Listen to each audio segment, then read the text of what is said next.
This is the first logical thing they've done in 17 years. Is this firing Monty Williams? Well, that's what I'm saying, Mars. Is this a fail fast sort of approach? All right, we screwed up, so let's rectify this by getting rid of this guy immediately. Yes. They made a mistake. Now Monty gonna get paid. He chilling, so I'm sure he's fine with the situation. He ain't want to work anyway, so he's not gonna feel hard done by. The Pistons know they made a mistake. Just pack him up before you ruin your franchise even more. That's a great move. It's the first time they've made a good move in a while. So Miles, with that being said, if that's the case, isn't this just I feel like this is just another example of why the Eastern Conference is as weak as it is, because of these dumbass front offices making these incompetent moves. Mars, we're talking about a team who, first of all, Coach Monty didn't want the job. They begged him to take the job. On top of them begging him to take the job, they give him an offer that he can't refuse. Then we have no direction whatsoever in Detroit. They're playing Killian Hayes over Ivy, who doesn't find out that he's not starting until training camp. He didn't even know that. And it's not like he got beat out. No, he wasn't even talked to. If it wasn't for the Toronto Raptors, they're going to lose 40 straight games. If it wasn't for the Toronto Raptors. Yes, they're going to lose 40 straight games. They have no direction. They don't know what they're doing with James Wiseman. Their big fella, he was in and out of the lineup because he got hurt. Is Cade the franchise player? Now we're in a space, Mars, where I'm on the hook for $65 million. It's not about players. Let's get to the bottom of that right now. 2 of the last 4 league MVPs in the Eastern Conference. That's Joel Embiid and that's Giannis. Indiana's done a great job, and I'm sure we're going to get to that later. But Indiana did a great job in trading for Tyrese Halliburton. But it's the incompetence of the Eastern Conference, these GMs. The Washington Wizards drafting Johnny Davis and passing on Jalen Williams. The New York Knicks drafting Dieng and passing on Mark Williams. It's stuff like this that why Oklahoma City is who they are, right? It's why Minnesota, if you look at the front offices with the Minnesota Timberwolves, with Oklahoma City, it's why they are who they are. Meanwhile, the Detroit Pistons are garbage. And the reason why they garbage is because of incompetence like this. Gifted. What's good? We talking about your city. I know. Does Gifted have his own banner? That's what it looked like. Hey, man, that boy's gifted. What are you talking about, Mars? You surprised? That's amazing. Like. Gifted. What's good with y'all, man? What's good with y'all this morning? How y'all feeling, man? What's up, man? Hey, Gifted. You gonna show off the reins today? Oh, man. You know, not everybody's from the Mars. Not everybody's from the logo with it. You know, I know you're a mid-range merchant, Mars. Chill. I know you love to be on the block, but that's funny. You know, actually, I don't. I play the 2 guard. Mars knows where I play. He the mid-range merchant. That's where I live. Really? Okay. 15 to 18 feet. That's my game. I can shoot the long ball. You know, I can shoot the long ball, but my game was. He doesn't settle for it. Yeah, he doesn't settle for it. My game was 15 to 18 feet. I was raised around Clyde Drexler and Michael Jordan and Joe Dumars. That's what my game was. Good times. Good times. I'm sorry, y'all. Like, I gotta say, it was wild to wake up and see that Detroit fired this man after 1 year. After making him the most paid coach in the history of the NBA, they fire him off 1 year. And he gets to run away with $65 million guaranteed. I'll take this off your hands, Gifted. You don't need that. Let me hold that. You don't need that. Exactly. You ain't gonna do nothing with it. Like, what you gonna do? You ain't gonna do nothing with it. So I'll take that off your hands. Sure. I'm not Monty one, man. Chill, Gifted and Mars. Is this one of the biggest heists in NBA history? Oh, by far. Yeah, and like it has to be that because remember he never really wanted the job. They had to go back to this man 3 different times and had to up the offer, and then he took it. If a coach is saying no repeatedly and he's only taking it because you offer him more money, that means his heart's not really in it. I'll be honest with you. Yeah, I don't think it's a heist because like Monty didn't like lie about his intentions. The moment they did the interview about why did you take the job, he said the money. Like, so Monty the whole time has been truthful. So I don't think it's a heist. I think the Pistons were just desperate and they made a bad decision. And Monty is now reaping the benefits of now I don't have to work and I still got 60 million coming in. Does he take a break or does he go to No? Mm-hmm. Okay. I don't know what he's gonna do, but he wanted to take a break before and then he had to do a year in Detroit. So maybe Ron, now definitely needs the break. I don't know. Ron, that's like the you getting mad at the chick who told you, I'm only marrying you for the money. She told you that before she got married to you. She told you what it was. She also told you it wasn't just the money. Also told you I'm not ready to be in a serious relationship. And you married her anyway. And when you met her, she was kind of on bad behavior. She was showing you red flags. She was one big walking red flag. Meanwhile, you begging her to marry you. You're begging her. You know what? Fine, I'll marry you. Still, buy her the biggest rock that they got in the store. This one here. And you got to pay the Pistons were just stupid. That's what it was. Now they've rectified their mistake, but they were just stupid. Right. So I can't be mad at Monty for that.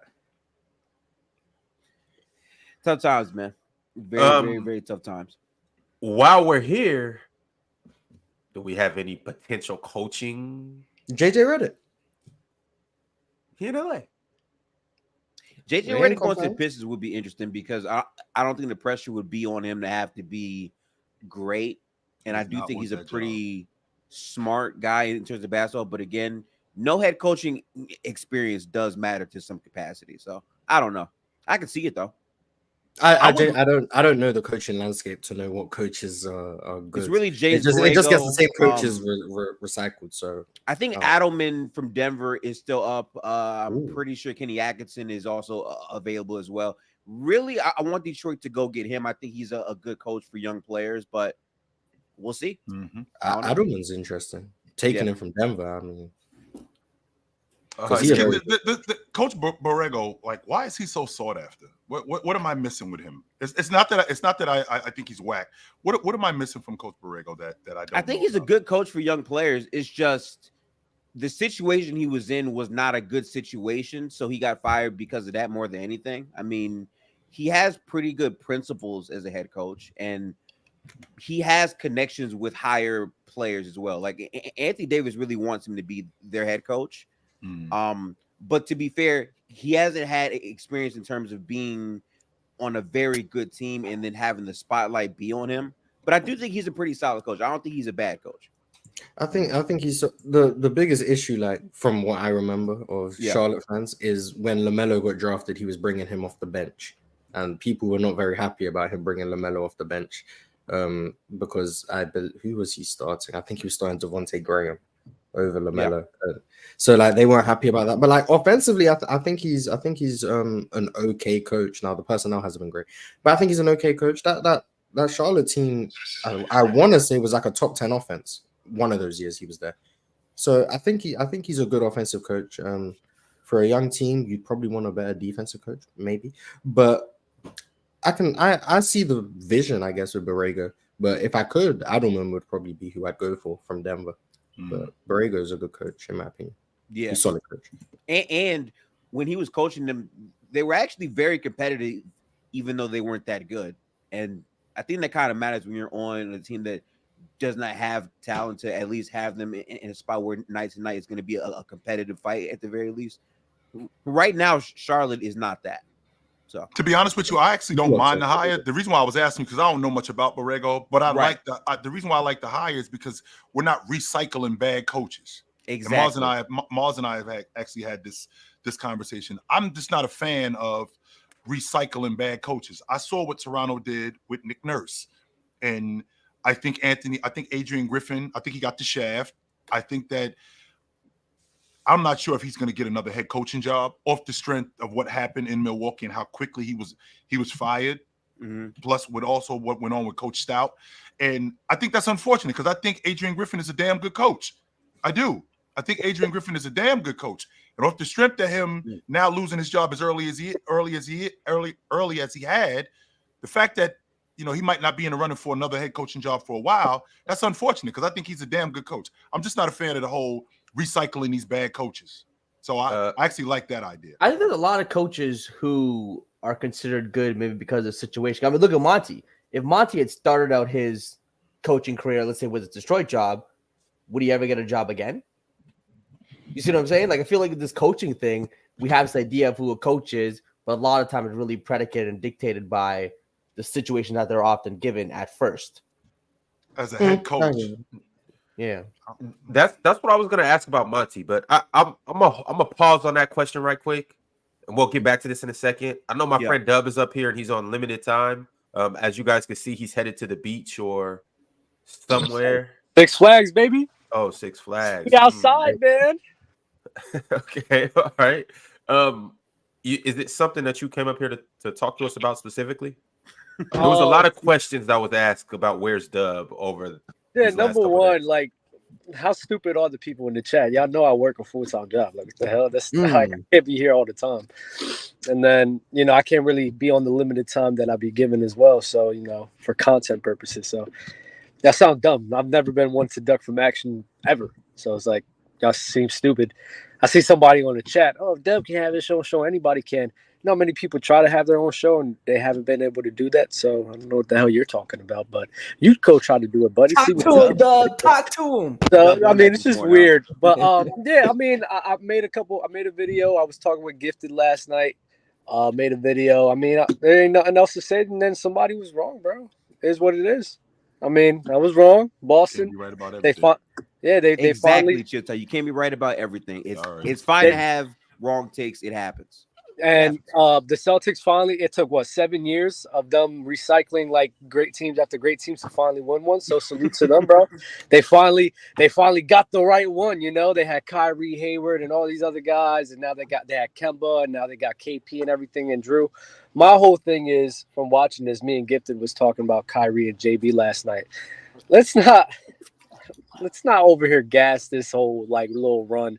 Number one, saying how like this is like one of the most dominant or like best postseason runs from a team. I mean, they did kill everyone, but the competition wasn't there, bro. Like, it's not moving me more than the 17 Warriors or the 01 Lakers or even the 2010 one Lakers. Of the all-time great runs, Dub. Not the all-time great runs. No. I don't think it's one of. I think the 2011 Mavs was better. I think the 2019 Raptors was better. I think Hakeem Olajuwon and both of his finals runs was better. I think the Boston Celtics back in 87, 86? 86. I don't know. 86. There's a lot of runs I could point to that That's four, Dub, by the way. That's four. You want me to keep going? My list will get very I think there's nasty, many runs, Chill, that are better, but I think regardless of that, the team itself is all-time team. Yes. This is a very talented roster of people. The run isn't going to be a great run, but I think regardless, even if the East was healthy, we say the same thing. And you still got to win, too, by the way. Yeah. Despite what's going on with these other teams, we still got to win. And we've seen teams that are talented but lose. That's happened. So the fact that they won, I mean, I won't discredit that. No, I will not discredit that. Is it better than what the Rockets did in '95 with Olajuwon when they won it? No, I don't think so. Was it better than what the Bulls did in 91? No, but I can't get off the fact that they only lost one game on the road in the playoffs. That rivals the 17 Warriors and the Lakers. But Chill, if they've done this to gift what's gifted, if they've done this on a healthy East, right? If they dominated like this with the Bucks being healthy, right? The Knicks being healthy, even the Pacers being healthy, I think the overall value of the run is definitely in a higher light, even for me, because they're actually dominating teams that are pretty good. People saying the East was weak. Well, I thought the Knicks was a damn good team this year, right? And I thought the Knicks could have given them problems. The Miami Heat was still a good team. They were hurt as well. If they would have cooked them with a healthy Miami Heat squad, I think that's a salute to them as well. The Bucks, I mean, a lot of those teams were good, but we weren't able to see them be good because of injuries, right? So if they only lost 2 games going against those teams healthy, I'll say, this is one of the craziest and most dominant runs, but they didn't. But to Gifted's point, I think a lot of people see the talent on paper this team has and be like, the talent is crazy on paper is wild. But even then, I don't think they had a crazy finals performance. I think the defense was great, but the offense was definitely shaky a lot of the times. Missing open spot up shots. They were shooting their games shooting 33% from 3, sometimes even 26. Like, the offense wasn't like they were just cooking everything. I think the defense was the main great point about them, right? So it's like, I'm not going to sit here the 72-10 Bulls. I think that run was better, right? That's all I'm saying, man. To add on to that, though, I said it yesterday. I'm going to say it again. I do think this team is not getting the credit they deserve for how good of a team they really are because of the run they're on. They have to face some injured teams. I think this team is a more well-built team than the 2001 Lakers. If you really think about it, to me, Derek Fisher. I got to go to Derek Fisher Dub, on this team. Take it easy, Dub. Dub. Derek Fisher on this team is maybe the 6th best player, 5th at best. So this team, you take that was Kobe, Shaq, and some very good, you could say, role players. But I just think this team with Derek White, Drew Holiday, Porzingis, Brown, Tatum, it's just a more well-balanced team. Does Derek Fisher play in front of Drew Holiday? Hell no, absolutely not. No. Does Rick Fox play in front of Derek White? Yes, he does. Sam Hauser, yeah, he does. Yes. Sam Hauser say, but over Al Horford, I don't know. Al Horford versus Rick Fox. I think he plays in front of Derek White. Close. I do. I definitely think so, Chill? Yes, I think he plays in front of Derek White. Who plays for Derek White, Chill? Rick Fox. I do think he plays in front of Derek White. Yeah, absolutely. I believe that. He's bigger. Man. He can knock down the long ball. Better defender. Bigger body. But Derek White? Rick Fox is better defender than Rick. No, yes. Chill. Stop. There ain't no way. Yes. Rick better than Derek White? Absolutely not. Mm-hmm. I think that's especially when you're talking about when you're talking about defenders. I mean, the job he did on Stojakovic in 2001 shut the door on Stojakovic in the Western Conference semifinals, swept them out the playoffs, and that was largely due to what Rick Fox did on Stojakovic in that Western Conference final series. So, I mean, I'm not saying that I'm a big fan of the utility guy. You already know how I feel about the rotation guy and the dirty work guy and the utility guy, but I think Rick Fox. I think he plays in front of Derek White. Bigger, more mobile, could shoot the long ball. I think better defender. And especially the way that they play, yeah, I think he'd be great on that roster. I think Derek White does almost like defending wise. I'm going to take Derek White as a shot maker, 3-point shooter. I think Derek White is significantly better than Rick Fox. Even as a shot creator, I think both are, kind of limited. But I think Rick Fox is a lot more limited than Derek White. Damn, I don't even think that'd be the conversation for Rick Fox versus Derek White. It's definitely a conversation, Jalen. You guys forgot about how good Rick Fox was, especially on the championship runs. It's for sure a conversation. I think Derek White got a little more creativity with the ball. Mm-hmm. But other than that, Rick Fox is neck and neck with him. Yeah. But, fellas, what I do want to ask you guys, though, I want to go back to Monty Williams. Mm-hmm. Where do you think things went bad for him? Because, I mean, obviously he's 2-time coach of the year. He didn't seem that bad on the Suns. Coached them to a championship just a couple years ago. Was the bad move him just literally not sticking to his guns and going to Detroit? Was there it was right from the beginning, Ron. It was right from the beginning, Ron. Right from the beginning when he took the job. It started out with no direction. I mean, your franchise is being built on Cade Cunningham, and you draft Jaden Ivey with a lottery pick, with a top 5 pick. So this is basically your backcourt of the future. And you don't know exactly what it is you're doing with him. And your communication with Jaden Ivey is off because now you want to make him a rotation guy when you should be building your unit around these two guys. That's number one. Number two, he didn't want the job. So, of course, he's coming in with the attitude of, I'm going to see if this works. I'm going to see if that works. And it went terribly wrong. When you got a guy who's not totally invested, which he wasn't, and then on top of that, you're screwing up the future of what this team is built on, it's a landslide right from the beginning. Right from the beginning. I mean, with Monty, what was the expectation for him in Detroit? Though I wasn't expecting him to make the playoffs. Right. Any of the have a system in place to make him look a bit more competitive. How about that for an idea? How about that? I get what you guys are saying, but I've said this before. It's hard to make shit look like sugar or taste like sugar. I know. It's just about for him. I think his job was developing young players, making them better. Did we see any progression with Cade Cunningham, Jalen Duran under Monty?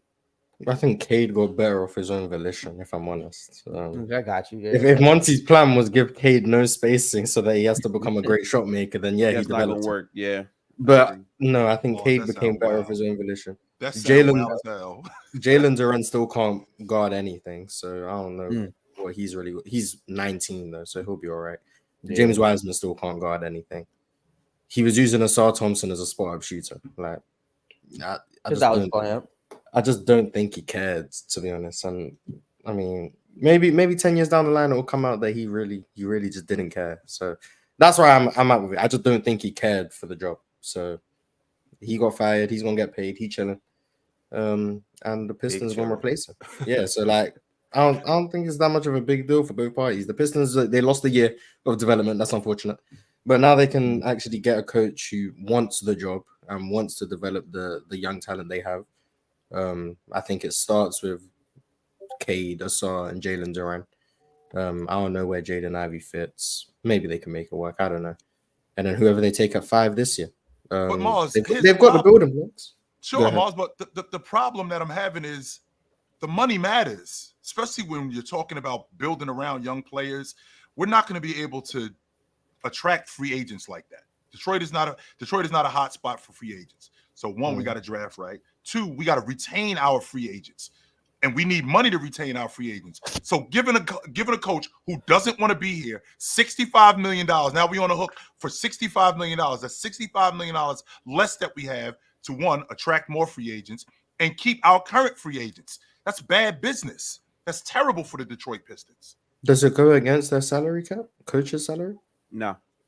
So it's just the owner that is now having It's the owner that it's the out owner. on that. Yeah. Okay, yeah, I can understand. Like, obviously, no one wants to have to be paying $60 million to someone who's not even working for you. So yeah, I get that. That's stupid. But I mean, at the end of the day, he's just gonna have to bite the bullet. I don't know who the Pistons owner is.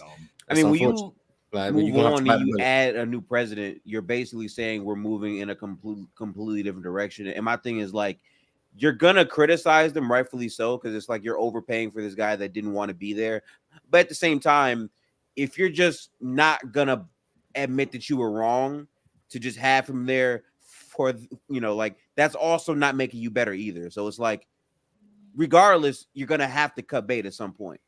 Well, like, didn't they do that with firing him after 1 year? Recognize that they were wrong. No, yeah, right. Yeah, right. That's why it's the right decision was don't hire him in the first place.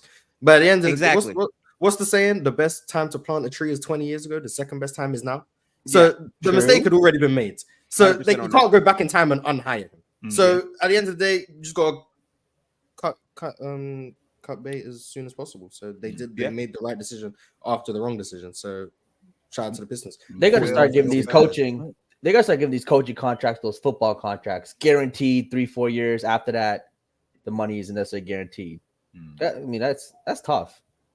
So nobody up here is under the impression that they should have brought Monty back. Oh, hell, I've been saying fire him during the season. Here's my thing. People have off years. You can have an off coaching year. Nah, that was a different type of the year he had. I would have brought him. I would have brought him back. I would have brought him back at least. Yeah, that's what I'm saying. Respectfully, I think if you were vouching for bringing him back, I don't think you were watching the Pistons. I don't think you watched. I don't think anyone who actually watched the Pistons would say, "Oh, give him more time," because at the end of the day, you're just sabotaging your young. I had no idea. He was literally playing non-spacing lineups. I had no idea what they were doing. Like, he didn't want to. He didn't want to coach. Like, he just didn't want to coach. Yeah, so there was no. I'm not firing a black man after 1 year. Give him a shot in the NBA. Shit, I am. Yeah, Jalen, the blackest man up there. Hey, anything I'm doing. Jalen standing on business on Juneteenth. Right? Happy Juneteenth to everybody. And I'm trying to see black firing him and he's still making $60 million. That's what I'm saying. He's still making $65 million. I'm helping him out even you by keeping him employed. He's having a Juneteenth party without money. That's for sure. Man, he did a terrible job as a coach this year. So I mean, he got fired, but he's still getting paid. So a black man's still getting paid. Everyone should be happy about that. The Pistons get to go in a better direction. Pistons fans should be happy about that. And we don't have a terrible coach in the NBA. We should all be happy about that. Positives all around. The narrative on Monty is real quick. Do we still think he's a bad coach though? Yeah, obviously I know he's a bad coach when he doesn't want to work. I don't think Monty. So I don't think his last year on the Suns was good either. I don't think it was great. I mean, I mean, y'all just saying that because they got smoked by Dallas. That's why. That was the adjustments period. Wasn't that his last year when they got smoked? They lost to Denver. His last year was they lost to Denver, right? That was the last year. He got fired after last year's championship. Last year's Denver championship run. They lost in the second round. In the second round. That was his last year. Yeah. I don't think he was great, but I mean, I also don't think he had a lot of fortune. So yeah, he lost Devin Booker. He lost Devin Booker, if I'm not mistaken, for like 25 games, almost 30 games that year. Chris Paul went down in the postseason. Yeah. They didn't have any depth after getting Kevin Durant. So like things went wrong. I don't think he was the best. I don't think he had a bad year. We did a ranking. We had him in top 10. I was like, I don't think he's that good. But I don't think he's a bad coach. I just think a bit of misfortune, and then this year he'd be second to bottom. Wes Unseld Jr. and then Monty Williams. But yeah, so I mean, he didn't get 65 million for no reason. Well, yeah, you got 65. It's actually 75 million, but he got it because you begged him. They were desperate. Not because he but chill, they were begging him for a reason though. They wanted him to be their head coach. It was the wrong reason though. They didn't go begging Doc Rivers. No, they did not. No, so there's Monty. Monty's a solid coach. Now, like he's a solid coach. If he ever wants to get back into coaching, I'm sure there'll be a job in the league for him. Sure. I don't know where it will be, but I'm sure there'll be a job in the league for him somewhere. So whenever he decides to come back, no, I doubt he's going to be working next year. But if he is, then maybe. But remember, his wife had cancer, and that was one of the big reasons why he wanted to step away and not coach. Yeah. So that's another thing too. Maybe his. I don't want to attribute that to anything. What's going on with Monty Williams? I'm starting to think that there's something going on with him. Like his wife dies in a car crash. Now his second wife's got cancer. Like what's going on with this dude, Joe? There's a lot going on. Lucky misfortune. I didn't even know, but misfortune. That's misfortune. A lot of misfortune. Damn. His wife ends up getting killed in a car crash, and I think it was 2016. And then now his current wife has cancer, and she might be dying. What? I mean, that could drive a man crazy. What for real, Ron? Like what's happening with this guy? And then you got James Wiseman, James B. You know, it's a lot going on in Detroit. James I don't envy Monty Williams' personal life. I do envy the 65 million he will be making. Damn, that's what's going on, man. Fellas, I do want to transition to these super chats, but it's a couple more things that's going on. So before we get to ranking the top postseason players, we're going to talk about a couple other things. We're going to dive into these super chats. You guys are going to like the video. A couple people are going to become members. We're going to get some new subscribers, and we're going to have a good ass episode. Also, the last hour, we are going over to Playback. I got some good things for us to check out today. So y'all stick around. Be sure to go to playback.tv, click this link, and join us at 1 p.m. Eastern time. But until that point, my man Johnny Boy 2000 Gaming said Tatum sacrificed by turning into a playmaker. If he wanted to, he could have tried to shoot himself out of his slumps, like Game 7 against Philly in 2022. Chill is right. Two-way wings over stat stuffing Euros. I think what you said. I mean, Jayson Tatum did not have a good shooting series for sure. The defensive, he was fine. Cool. The playmaking, I mean, it was fine. I don't think it was ultra great or anything. I don't think it was creating amazing looks, but it was fine. He did other things well to kind of make up for his shooting, which is fine. So I'll give him credit for that. Do you guys prefer two-way wings over stat stuff in Euros? I mean, it depends. I just think the idea of this player plays defense, so I'll take him better in every situation is kind of stupid. I think the context of who the player is matters in these conversations. Am I taking two-way Jayson Tatum over one-way Nikola Jokic? No, I'm not doing that. No. And Luka Doncic is still the best player in the series. Sure. Don't get me wrong.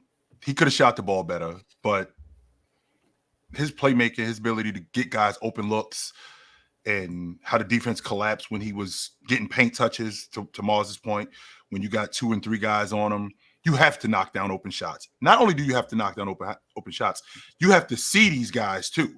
Because if I got 3 guys around me, would it make you guys feel better if I got 3 guys around me and I'm scoring? Yo, he's a bucket getter. Yo, can't nobody stop him. Meanwhile, I got this guy and I got this guy underneath the basket, virtually sitting on the basket, going, "Yo, I'm open." But if this guy scores over 3 guys, then yo, he's much better and he's a much better player. I don't subscribe to that kind of basketball, because at the end of the day, we're trying to win. We're trying to win, and when Jayson Tatum is going downhill and Coach Mazzulla makes the adjustment to put Drew Holiday in the dunker spot, and now he's attracting that attention, and he's getting the ball to Drew Holiday around the rim, who looks like he was 6'8", 6'9", playing around the rim. If I'm not giving him the basketball, that's just bad basketball all the way around. Fellas, is there any scenario? I want you guys to use your imagination here. Is there any scenario where you take Jayson Tatum over Nikola Jokic? No. 0. None. Wait, say that again. Is it any scenario where you could find yourself taking Jayson Tatum on your team over Nikola Jokic? No, there's literally no scenario. No. I mean, if you had Joel Embiid on your team, would you just? I mean, do you think he just because of positionally? I mean, I'm just throwing Yeah, out it depends on the personnel. I mean, yeah. I mean, other than that, if I don't need a big, I wouldn't take Jokic over Jayson Tatum. Or if I'm building a defensive team, I still wouldn't take Jokic. I wouldn't start with Jayson Tatum, but I wouldn't build Jokic on my defensive team, and I'd take Tatum before I would take Jokic for that team. So like there's situations in which I take Tatum. I just don't. If I want to build the best possible team, I have a hard time thinking that the team would be better with Tatum than Jokic. But there are situations in which I think Jayson Tatum's a more beneficial player than Jokic. The same way I think there's situations where I think Jayson Tatum's a more beneficial player than Luka, or more beneficial player than Embiid or Giannis or whoever the case. Like, there's just situations that he's more suited for.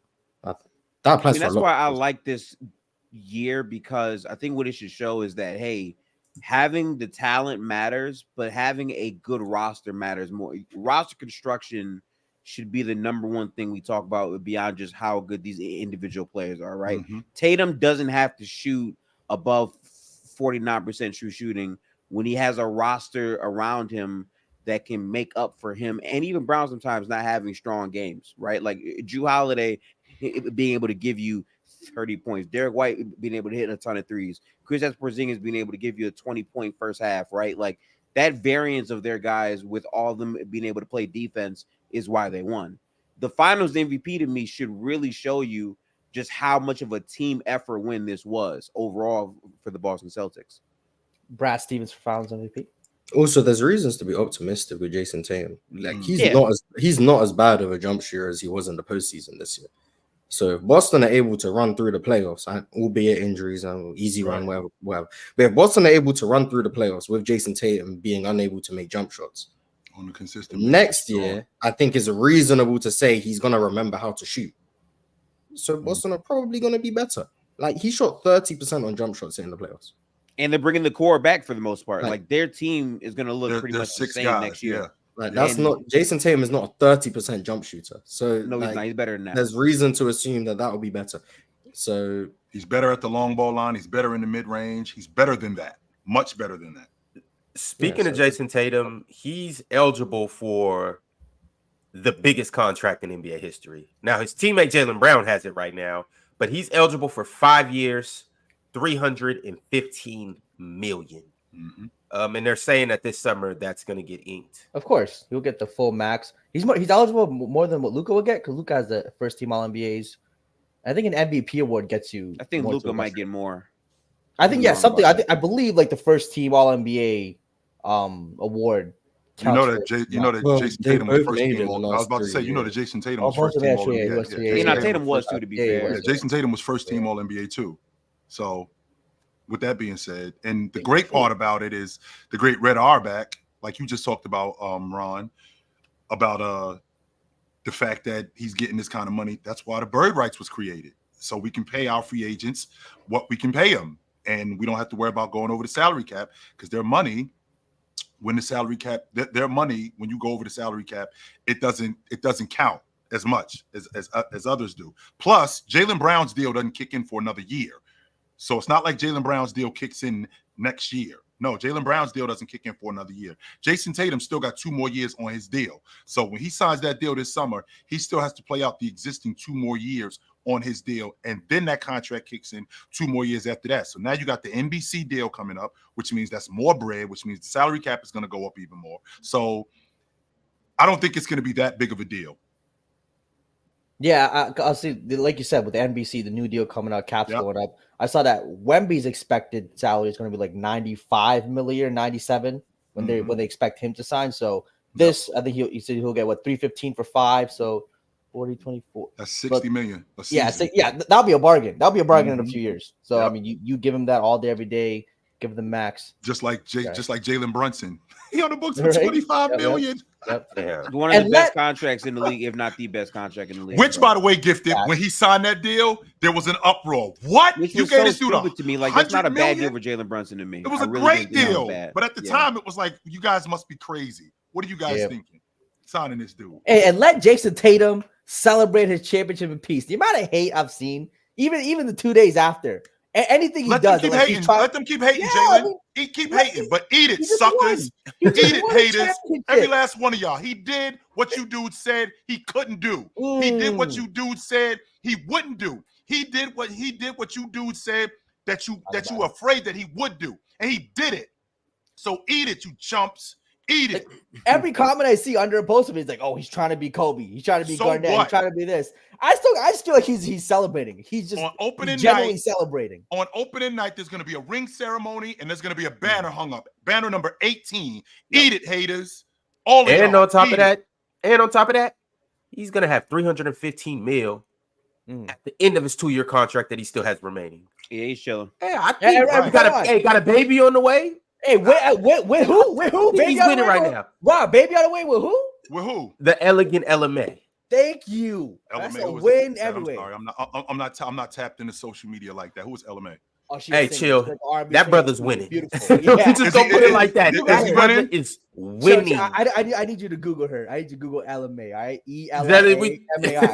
Zeddy, we just gonna leave it here. We gonna leave it here. But Jayson Tatum's done well for himself. One more time. ELA. LMA. ELLA. ELLA. Yeah, and then MAI. LMA. I got you. I'll check her temperature. There it is. It's I will check her temperature. So Duke's about to get another brother or sister, huh? Yeah. I can dig it. All right. I can dig it. Call Me Casual has been a member for 7 months. He said the Wolves in 6. Is there an incoming PG in the draft that fits the Mike Conley type? I want Bronny. Think he will be a great project pick for us. Of all the young point guards in the draft, Bronny's the project you want. Hey, shout out to the media for making his name known. Shout out to LeBron too. Point guard in the draft, Mike Conley type. Tyler Kolek, maybe. Mike Conley type. Solid. Yeah, he'd be the only one I'd say. Tyler Kolek, maybe, but I don't think there's really a Mike Conley in the draft. But maybe there is one. I don't know. Maybe. But Bronny is the project you want. Is shout out to Bronny. This is why. What pick do the Wolves have? Late first, I think. I'll check the draft. Bear with me. Yeah, I don't know who you're gonna be able to pluck that late. I know like the top end point guards. I don't really know no sleeper point guards like that for you. Minnesota have the 27th pick. Tyler Kolek will probably be available at 27, but so will Bronny. So I guess. But do they have a second round pick? They have the 37th pick too. So 27 and 37. Yeah. Yeah. That is a glaring need for the Wolves too.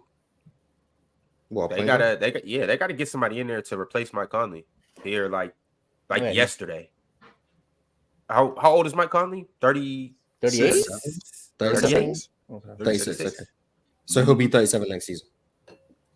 Yep. 100%. They need a replacement for him. I think Conley's probably their backup point guard at this point, but they need someone that's going to be better than him consistently to really be his full-time replacement. If they get, they trade for Tyus Jones? I know this won't happen, but I would really love if James Harden went to that team. James Harden to Timberwolves. Oh, he now has the active record for most playoff games without a championship since Al Horford no longer has it in the league because he won. So next up is James Harden, 166 games in the playoffs with no rings. Damn. Might catch number 32 if he plays. What's that? 27 more playoff games. Does he Mike Conley number 2 in that list currently? How many times Mike Conley? I actually don't know. Would it not be Chris Paul? Mike Conley. Would it not be Chris Paul? Oh, Chris Paul. Mike Conley got more than Chris Paul. Time for a quick Google search. The playoff games. I'm like 80% sure it will be Chris Paul has missed playoff games due to injury. So they might be. If Mike Conley's played 93 playoff games. That doesn't sound like a lot compared to Chris Paul. It doesn't. Chris Paul's had quick playoff runs too, though. 149. So 149. Yeah. And James Harden's at 166. With I'm sorry, Chris. My bad. I tried to play you right there, Chris. Maybe next year one of them get a ring. They end up on the right team. Yeah. Astro Boy said, "Where will Wemby be at next season? Top 10? top 15, and can the Spurs make the playoffs? No. He's going to be a very good player on a team that doesn't make the playoffs for another year. It's gonna be funny because with how good I think Wemby's gonna be, which is a lot of optimism. But if Wemby is that good, it's gonna be funny seeing people try and figure out how highly they rate Wemby when he's that good and his team's winning 28 games. Yep. And when people are gonna be doing all sorts of mental gymnastics to figure out if Wemby's really that impactful. He's going to break how people evaluate basketball because there are some people who are like, if you're not on a team in the playoffs, you can't be that good. But he's going to show you, I'm literally that good. I'm just not on a good team right now. He's still going to get losing tax, though. For sure. For sure. I mean, people did that for him this year. It's like, oh, the Spurs won less games this year. So, hey, Wemby's not that good. I mean, Marge, the whole VORP thing, like with Kate Cunningham, for instance, you know how that goes. Man, that was crazy. Well, I think Wemby's VORP is actually pretty good. But... I was gonna say, I think the advanced stats should like Wemby. I think he'll be in top 10 discussions, depending on how high you are. I could see him creeping into the top 10 for a lot of people, especially. I mean, I think statistically it'll be 20. He probably will be 25 and 12 with 3 to 4 blocks a game. He'll be.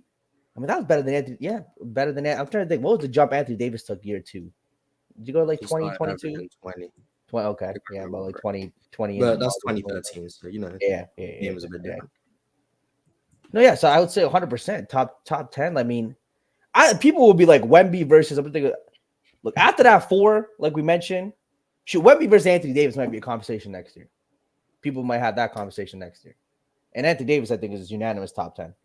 Is it? Yeah. I think people will have that conversation without a doubt. Especially offensively. About Wemby being that jump shot. No, just Wemby and Anthony Davis. Yeah. Even in the same realm. Yeah. No. You think Anthony Davis is just so far ahead? I think people are trying to project how good Wemby is, and they ignore the other flaws in his game, mainly because he's on a bad team, so those flaws get shown more. That part right And there. Also, y'all don't be That watching part Spurs right games. there. Y'all watch the highlights. Like, he's a very good player, but he still has a lot of flaws that he needs to fix his game with the ball control, the turnovers. Sometimes his discipline on defense isn't always there, but he's still a phenomenally great player. But you don't jump into top 10 without, bettering those areas more consistently. Where do you think that comes from, though, Gifted? The logic on Wemby being catapulted into these conversations. Where do you think that logic comes from? Well, because people haven't seen a prospect this generationally different than Wemby. Like how tall he is, the fact that he led the league in blocks as a rookie player, how he can hit big threes. Again, I think the biggest example for why people put him in these talks is the last game of the regular season.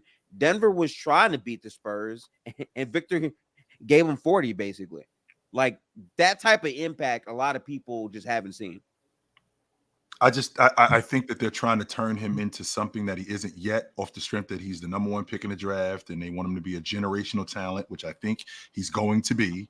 I already think he's a generational talent. They want him to be a generational player, which I think he's going to be. I just think it's going to take a lot more time than people think. But next year, Wemby's a top 5 player, Wemby's a top 10 player, maybe a top 5 player. Wemby's the best defensive player in NBA history. I do think that Wemby in the next 3 to 5 years, 100% is going to be the best defensive player in the game. I do believe that.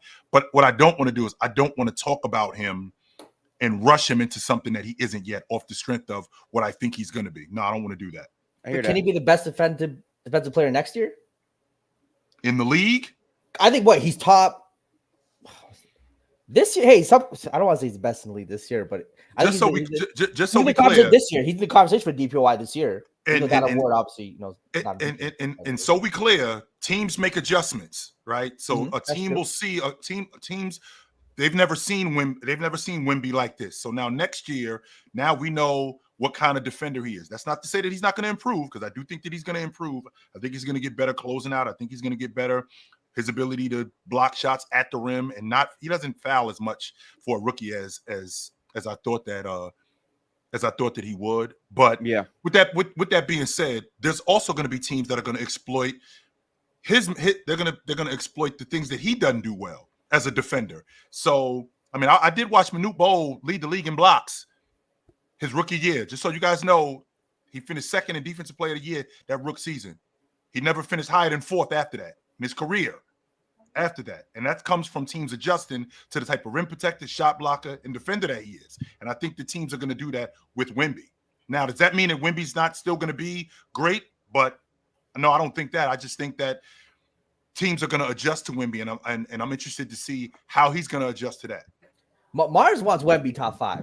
I said to him, Mars, you want Wemby in your top 5 next year? Mm-hmm. I feel like Mars for sure is going to have him in his top 10.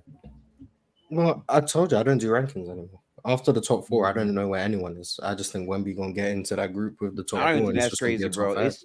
It's a very deep league. Like nowadays, 8 and 12 can sometimes fluctuate for some people. You know, so it's like I understand that. Yeah. So I got a top 4, and I don't even have an order for the top 4. Right. Everyone else, I don't know. Wemby just gonna be in the group with the top 4, so it's gonna be a top 5. And everyone else, I don't know. And I don't know. So he's top 5. So Wemby top 5. He's gonna be, yeah. What makes okay, first of all, Mars, when you talk about Wemby being top 5, what makes Wemby a top 5 player in the game? Now I understand that since I've known you, you've always been a basketball player guy, but that's not what makes you a top 5 player in the league. Because there's plenty of guys in the league that are awesome basketball players. That doesn't mean they're top 5 players. So because there's 5 better than them at basketball. Or 7 or 9. Yeah, exactly. So the top 5 are just the 5 best at basketball. I'm not sure that next season in the 24-25 season that there's only 4 guys in the league better at basketball than Wemby. I'm not buying that. I'm not sure. I just think it's possible. And I want to see it. So I'm a root for it. I think it's possible. I don't think I'm saying anything that's out of the realm of possibility. It depends on the offensive jump he takes. I mean, I was seeing towards the end of the season the playmaking improvements. Mm-hmm. If that continues to develop and he stops dribbling as much. So I already before he got drafted, I said 7'5" dribbling on the perimeter is not going to work. I said that. That was his game coming into the league, though, Mars. Yeah, and I said once we all knew he was going to the Spurs. But you know that handle's going to get tighter, though, right? And stronger. It's gonna get better. Like right now, he's still getting bumped off his drive. That's true. That's true. All of those things. So like he can get better at it. Like there's definitely ways he can get better in terms of sometimes he picks up his dribble too early. If he gets bumped on the drive, he's losing his balance. All of those, he can get stronger. He can get better at it. But 7'5", he's gonna turn the ball over dribbling as much as he dribbles. I already understood that. So I think his handle can get better and he can improve in those ways. He just needs to dribble less. Like that's all he needs to be able to hold his spot, get to where he wants to be on the floor, get the ball, and then he can do a Porzingis and shoot over everyone. He doesn't need to dribble 7 times to get to where he wants to go. So once he figures out that and figures out his spots on the floor, which I think is going to happen sooner rather than later, that's when he gets into those conversations, not when he can still hesitate and step back. He just doesn't need to do that. He just needs to command a spot on the floor, use his size to his advantage, finish at the rim at a much higher rate, which is what happens if they draft a point guard this year. I don't know who they're going to draft, but they draft a point guard. He can run pick and roll. He can be great around the rim like he's meant to be. Offensive rebounds, transition, all of those ways that will boost his efficiency. And then he just needs to become a better spot-up shooter, which I don't know how he goes about doing that because the amount of what's the word? Coordination. You need to be able to shoot a stationary jumper at 7'4" with an 8-foot wingspan. Probably pretty difficult. But if he can figure that out, which is what I would be putting stock in if I think he can be top 5. I don't think it's crazy to say that alongside just defensive IQ getting better, discipline being better, not giving up. Sometimes there's times he gives up on plays. Not because like he doesn't have high efforts, just sometimes he think the play is over and it's not. So once he's consistently switched on and he understands scheme and he's better in drop, all of those things, he can be a top 5 player. Do I think he will be? Maybe, maybe not, but I think it's possible. And I want to be on the side of history again. Goes back so to I want to see it. Everything that you just said, Mars, sounds to me like he needs to simplify his game. That's what it sounds like. Yes. With that being said, that comes with learning the game and getting smarter, which comes with time. So we're trying to make this dude into something that he's not yet, which he's going to be in the near future when he does understand the game better. He understands how to slip picks. He understands how to pick and pop better. He understands where his spots are. He understands that a one dribble pull up is better than putting my head down and trying to dive into somebody. Even though I'm stronger, this probably is the better shot. This is the better shot right now. That doesn't mean that Wemby is a quote unquote bad player or a good player. I think barring injury, he's the future of the league, Mars. But I think that, to your point, with him simplifying his game, which is going to come with time, he's going to be awesome. It's just not right now. How much I saw him improve over his rookie year, I guess I have more stock in it. I just, if it was possible, I would have given him most improved player. As a big part of it is like he started out the year on a minutes restriction, and once that got stripped, you saw how good he was. If you prorate that for a whole season, his impact is going to be way better next year. And how quickly he picked the game up, like for him, right? Post All-Star break was basically his second year. That's how good he was. So seeing that progression next year, I don't think is really crazy to say. I could see that. Well, the question is where, to your point, where are his minutes going to lie? I think he played 28 minutes a game this season, if I'm not mistaken. Somewhere in the 28 like to 25 to 30 minutes a game. Now, how much are we going to ramp that up? Because again, we're still talking about a 20-year-old kid who's going to get stronger, right? Not only is he going to get stronger, his skill set is going to improve. I think he's going to work on that over the summer. So what kind of minutes are we looking at? Are his minutes going to go from 25 to 30 to 30 to 35? Because remember, I mean, you saw what happened with Porzingis. Big guys like that have a tendency, when you run them like that, they have a tendency to break down sooner than later. I don't want that for Wemby. So the idea of keeping him on this minute restriction to preserve him as much as possible. Sure, Mars, you're going to lose, or he's not going to progress as fast as you'd like him to, but you'll still have him, as opposed to moving him up the ladder faster and putting him out there longer. I think that speeds up the process of him breaking down, and I don't want that. I expect about 34 minutes a game, somewhere 32, 34 minutes a game. That's probably where I expect 8 minutes a quarter, somewhere in that range. And that's a lot of minutes too. Yeah, I mean that's. I mean, I hear, but like he literally had a triple double in 20 minutes. Like, it was against Pistons. It was against Pistons. So I don't care. I don't care who it is. The fact that you can be that productive in that small amount of time as a rookie player, that to me is a strong point as to why he's going to be that good, as a player, especially if you're giving him just 34 minutes a game. Right. Now, mind you, Mars, at some point, Gifted, we got to turn him loose. Okay, yeah. Sure. I do want to preserve him, right? Because I don't want him to get injured. Because I know that guys at that size, more times than not, if you run them that much, I think you increase the risk of injury. However, at some point, I do have to turn him loose. And I got to let him, I got to keep him out there, and I got to let him get busy. So when that time comes, I think it's going to be sooner than later. I just want to progress to that, as opposed to throwing him out there and then possibly losing him. All right, fellas. It was another signing this morning. Pascal Siakam has signed a long-term extension with the Indiana Pacers. I think it's about 4 years, $189 million. Yeah. How are we feeling about this? He is such a bozo. Was he a bozo? He is such a bozo. What is Siakam do to you? Bastard. He wanted him inside. Oh, that's why you're bozo. Oh, okay. That's why you're bozo. It's not because that's it's a good look for him. I'm just hating. That's a good look for Pascal. That's a great look for the Indiana Pacers. I'm happy for him that he stayed. Happy that they didn't waste time drafting him. Obviously, like you just said, I wish that he was signing an extension in Sacramento right now. Of course. But, absolutely. He would rather play with Tyrese Indiana. I ain't mad at it. Whatever. Wait a minute, is that $47 million per? I don't know how it. It's like 42. 189 over. No, 189 about yeah. No, it's like more. Oh yeah, okay, like 47. Yeah. Oh, so it's 47. Okay, cool. Yeah, be like 40, like 47, something like that. Yeah, 47, 48, 47 point something. I don't know how it's lined up. I don't know if it's back ended or I don't know. Good point to put on that. But is that a heavy price tag for him, Mars? With the way the NBA is now, I mean, 47. You might have got him on the cheap. Yeah, I think they did for sure. You might have got him on the cheap. Yeah, I'm gonna be honest. I think the way that we have to start really viewing these contracts is no more the dollar amount, but how much is your cap hit? That's really what matters now. Yeah, Like- what percentage of it is the cap? Yeah, bro, because these numbers going up crazy now. You know what I'm saying? He's the Like, only one that they have on a big contract, right? They Yeah, extended Halliburton Tyrese. still. Tyrese has a hefty contract.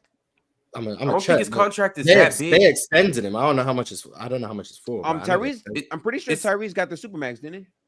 He got Did paid, man. He Did got paid. Tyrese make All NBA? Did Tyrese make All NBA? Yes. Mhm. Yeah, yes, he did. Yeah, so he's getting got paid. he's getting paid for sure. I don't know how much it is, but he's getting paid because I remember his money was predicated on him making All NBA. So Mars, It was- this money with Pascal Siakam is on the back end. So we'll start at 42. Tyrese has 250 million guaranteed. So we'll start at 42 with All right, Siakam. well, Next they do. year we'll go to 45.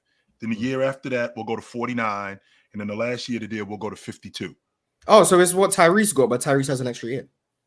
Because Tyrese has got 42, 45, 49, 52, 55. Mhm. So yeah, Oh, okay. so it's what Tyrese got, but with an extra year. And that'll be fine because I mean, in 4 years, the salary cap should be ridiculously high. Yeah, with the way the finals viewership went down, I maybe mean, the that, league is in a bad place. Who knows? I don't know. Mhm. that is true. The finals numbers never good, but the NBA always kind of struggled with finals numbers ever since Jordan left. That was They, a So- boring they didn't struggle when James was in it. They did not. yeah, but that's fine. Well, the least viewed finals of all time are 2007 and 2020. Just saying. Well, now I'm They both have somewhat one common denominator in both Well, series. but- 2020 was a little bit different. 'Cause One we would did have- argue if everyone's at home, they had nothing better to do than watch the finals, and that was when it had its least amount of views. Some people were boycotting for like Right. political reasons. We and had a that. lot of I'm just nonsense. saying, Yeah, one could argue Sure, that. that's fair. We had a lot of nonsense going I on. would think Walt Disney, Yep. NBA Finals, LeBron. That sounds like a recipe for I'm just success to saying. me. So the Right. least viewed finals both have one common denominator between them. So 2007. I would say the I don't even NBA think I watched the finals in 2007. I think I See? watched 2 of them. Oh, that's crazy. see, Yeah, I think proof. I watched 2. I blame. Hold on. I I watched blame. 2 of them 4 games. No one- I didn't You didn't watch watch the whole basketball? final. Every finals the Spurs were involved in, people tend not to It was watch as much because it was the Spurs. It was just a bad finals. I was watching them like, yo, Yeah. they gonna smoke these dudes. Smoke these dudes, Like 100%, after 100%. game 2, I was like, yo, these dudes. Yeah, after game 2, I was like, yo, they're gonna smoke these dudes. So it was no reason for me to continue watching. And NBA has always been a social media engagement thing. Like they'll have more social media Yeah. engagements than the Super Bowl. You know what I mean? But Super Bowl viewership. 2020, I ain't giving you that one. 2020, the world 2020 was is the in it. least viewed finals of all time. Yeah, 2020. I mean, if the Lakers wasn't in it, I don't know, if Denver was in it, it still would be the least viewed finals. If it doesn't make a difference who was in it. I don't think that basketball was high on the priority. There was a lot of things that were going on during that time that Yeah, there's a lot going on. nobody really cared that much about the finals, to be quite honest with you. So, Okay. you know, only I could say only basketball people were really watching the finals. There weren't many people who really cared about the finals, because it's not a coincidence that in 2019 the finals went down. If I'm not mistaken, Mars, viewership in the playoffs, I think it went down 52% because a certain someone wasn't in the playoffs that year. I mean, yeah, I think the overall viewership, but Yeah. 20. Mm-hmm. There's a direct correlation between Steph Curry's presence and views. Direct correlation. Yeah, he does Um, bring quite a bit of views. Yes, he But- does. That he does. Those Yeah. Warriors Cavs series are heavily viewed, but Jalen's right.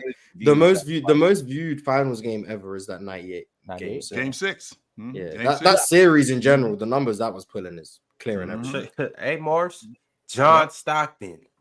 You're right. You're right.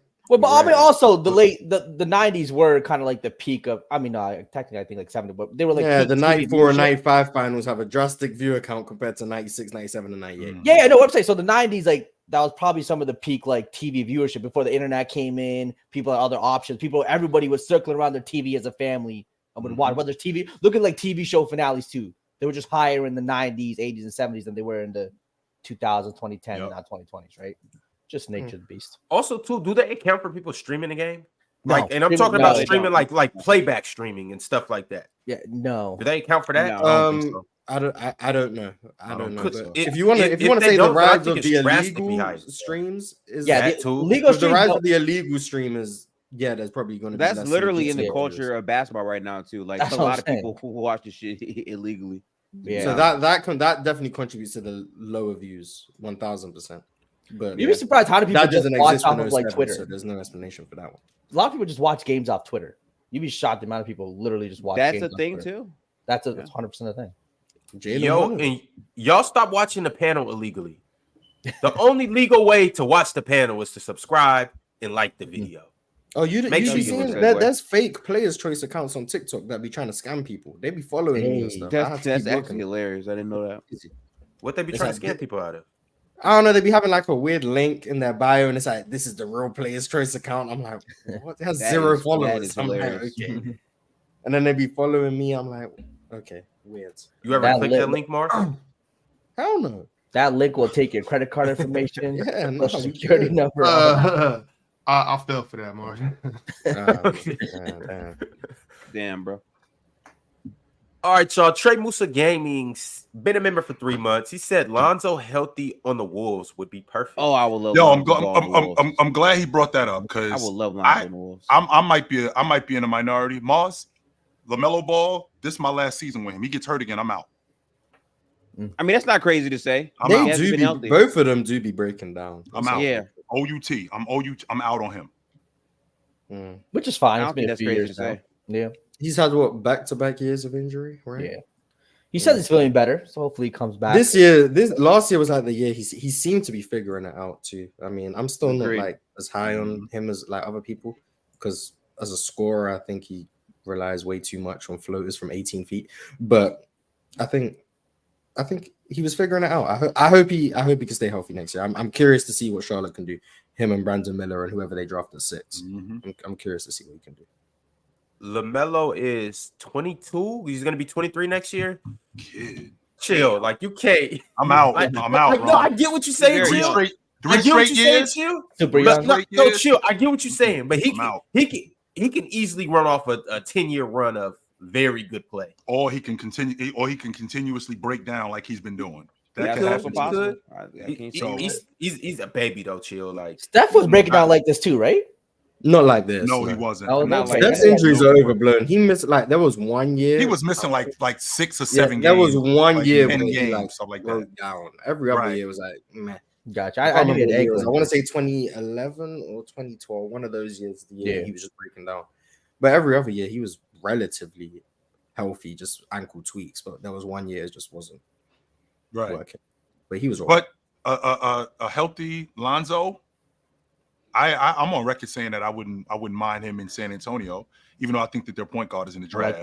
I like San Antonio too. Yeah, even though I think their point guard is in the draft, I don't think it's this draft here is a draft where we're going to find out who the better GMs are. Yep. So I know we're moving toward a bigger league. So what's this kid's name? He leads the Atlantic 10 in assists. He went to Davidson, played where Steph Curry played. This kid that played at Colorado State, he leads the Mountain West in assists, and he's like 17 a game. He's small though. That's my problem with him. He's only 6 feet, so that's small. I feel like your point guard is in the draft, but it's hard to find a big point guard that could score in today's game in college. I do think he's in school. Oklahoma City has done a great job in finding these guys. Oklahoma City, Minnesota. Oh yeah. This is why I feel like in this draft in particular, we're gonna see who the better GMs are. I don't know what Dejounte and Pop's relationship is now, but I think Dejounte Murray back on the Spurs would be phenomenal. And speaking of which, D9 sent through a super chat. He said Dejounte or Darius Garland to the Wolves in the offseason. So I want to do a little start bench cut with you guys for the Wolves. Okay. A little bit of this is on hypothetical, but let's do it. Dejounte, Darius Garland, or a healthy Lonzo Ball? In terms Who's of the just better healthy Lonzo Ball. Start bench cut, yeah. In terms of who you think would be the best point guard for the Wolves? Zoe, Dejounte, DG. I'll start Dejounte. Yeah, I'll start Dejounte, bench Zoe, and a DG at the end. I think Lonzo is perfect for the Wolves, man. I hear you. Dejounte is so good too. I think the 3-point shooting, Lonzo's a point that he doesn't need the ball in his hands, so and can still get his reps. He can shoot the ball better than from 3. And he plays defense, and he's at the a high best level defender of the group. So and he's bigger too at 6'6". Bro, can you imagine Lonzo Ball, Rudy Gobert? You have Anthony Edwards with Jaden McDaniels. That defense is terrifying. Mm-hmm. Yeah, it's a good defense. that's why I'm cutting Darius Garland, not because I think he's the worst player, Yeah. but defensively, Right. he's a problem. So that's why I would cut him, even though I think offensively he's the best of those three. I do think Darius Garland would probably get the ball to Gobert in better spots in the half court. Yeah, I think Lonzo can do that. You guys sleep on Dejounte's playmaking ability. No, I just don't like his shot profile. Ability. I just don't like his shot profile. That's all. I can get that. His shot profile is a little wonky. That's fair. Yeah, but so that's why I would take. But I'll take him over Darius Garland because I think in the smaller offensive role, his defense will be closer to what it was a couple years ago.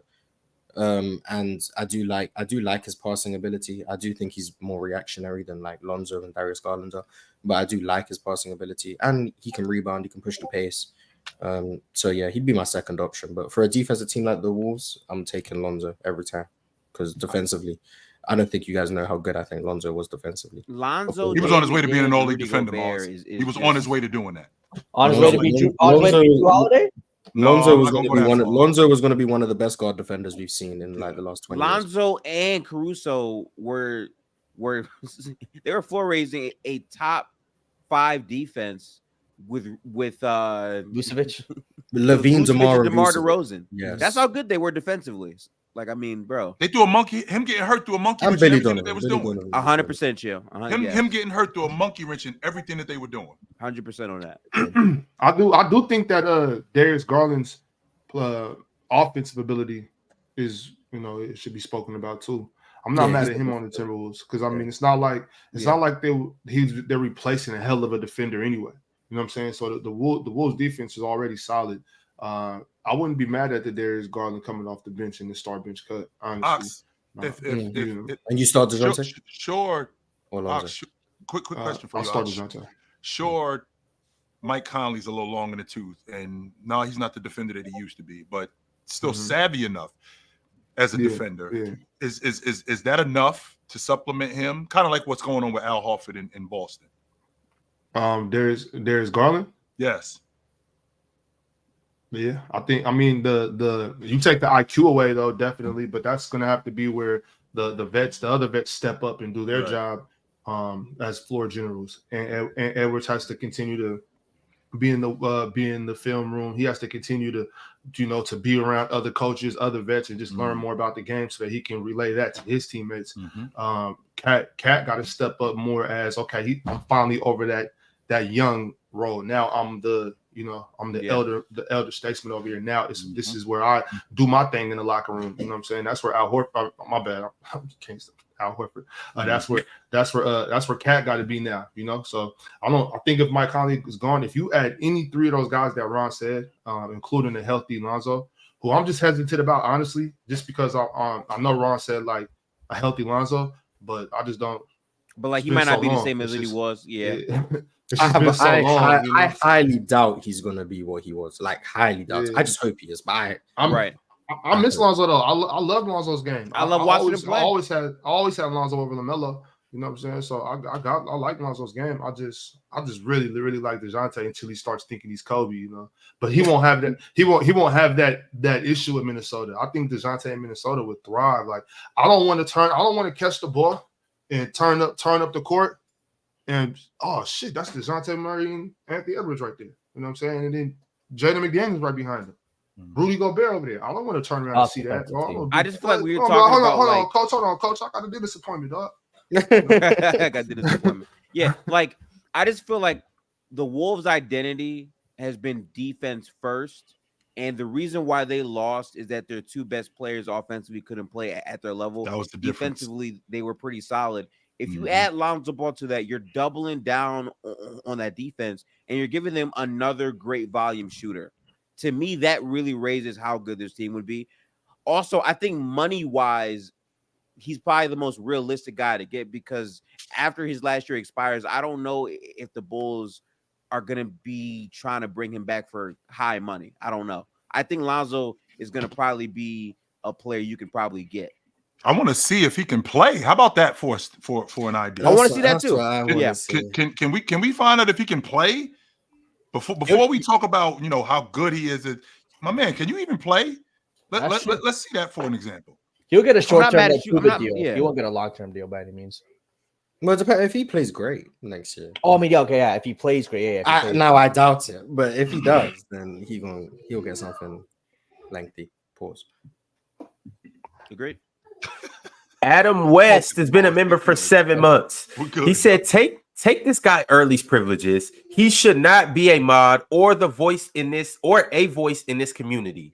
Blood be power tripping. Why he be power tripping? Y'all dudes think y'all can in the chat. Y'all dudes think y'all can just say and do whatever y'all want. Just so you guys know, as much as y'all dudes are important to this, you still are guests here. And when you come into somebody's house, there's a way that you're supposed to conduct yourself.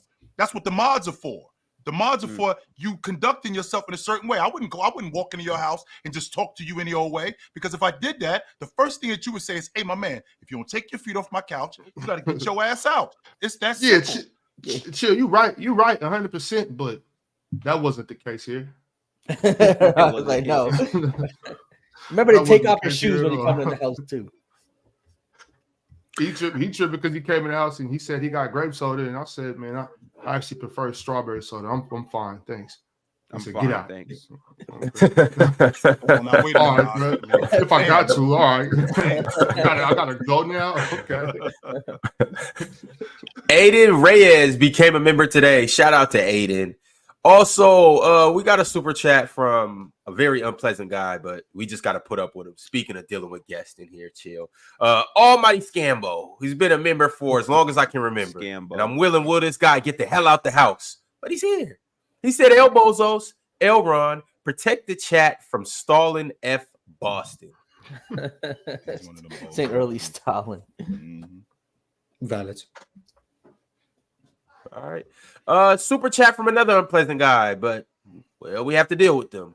Alan L. He said, Dub Celtics, Dub JB, Dub Luca. He's still better. Also, L Ox. He's still a bum. He just protecting his bum ass energy, or he just projecting his bum ass energy onto Luca. I just see Ox holding this dude up at the locker, upside down, shaking the change out of him. You the bum now, Ox? Why you adding words into the super chat, bro? He didn't pay for those extra letters and syllables. But I know what he meant, and I know where it came from. It came directly from his heart. So Alan L., I got you. I want to say I did some really good meditating today. You know what I'm saying? Really spoke some good affirmations early this morning. And I want to say, you just can't unalign my chakra right now. You know what I'm saying? You can't throw me off my pivot, dog. My boy in a good spot. You're in a good place right now. You can't get him out of it. I love you, Alan. I love you, Alan. You're in a good place. You can't get him out of it, Alan. It's them uphill potatoes you've been eating?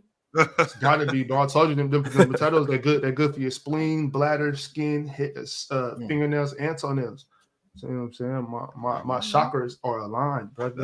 Y'all take care of yourselves. Go unpeel a potato. Don't boil it. Don't mash it. Don't do anything. And then just eat it. I'm telling you, it's good. It'll work wonders for you the way it's doing, Big Ox. Davion Bohannon said, it sucks Chet will forever be overshadowed by Wemby when he is just as great in his own ways. Will he be? Will he consistently be overshadowed by Wemby? He's good, but he's not just as great. He will be overshadowed. Now, Mars, remember now, we're talking about an Oklahoma City team that's damn good, and they're getting better. And he's getting better. And we know how when teams are good, players on that team, guys like Chet, contribute to how much winning is. So individually as a player, I don't think he is as good as Wemby. No, I'm not going to say that. But I don't think I don't think Wemby is going to completely overshadow him, especially considering when they start going deep in the playoffs and how busy he gets.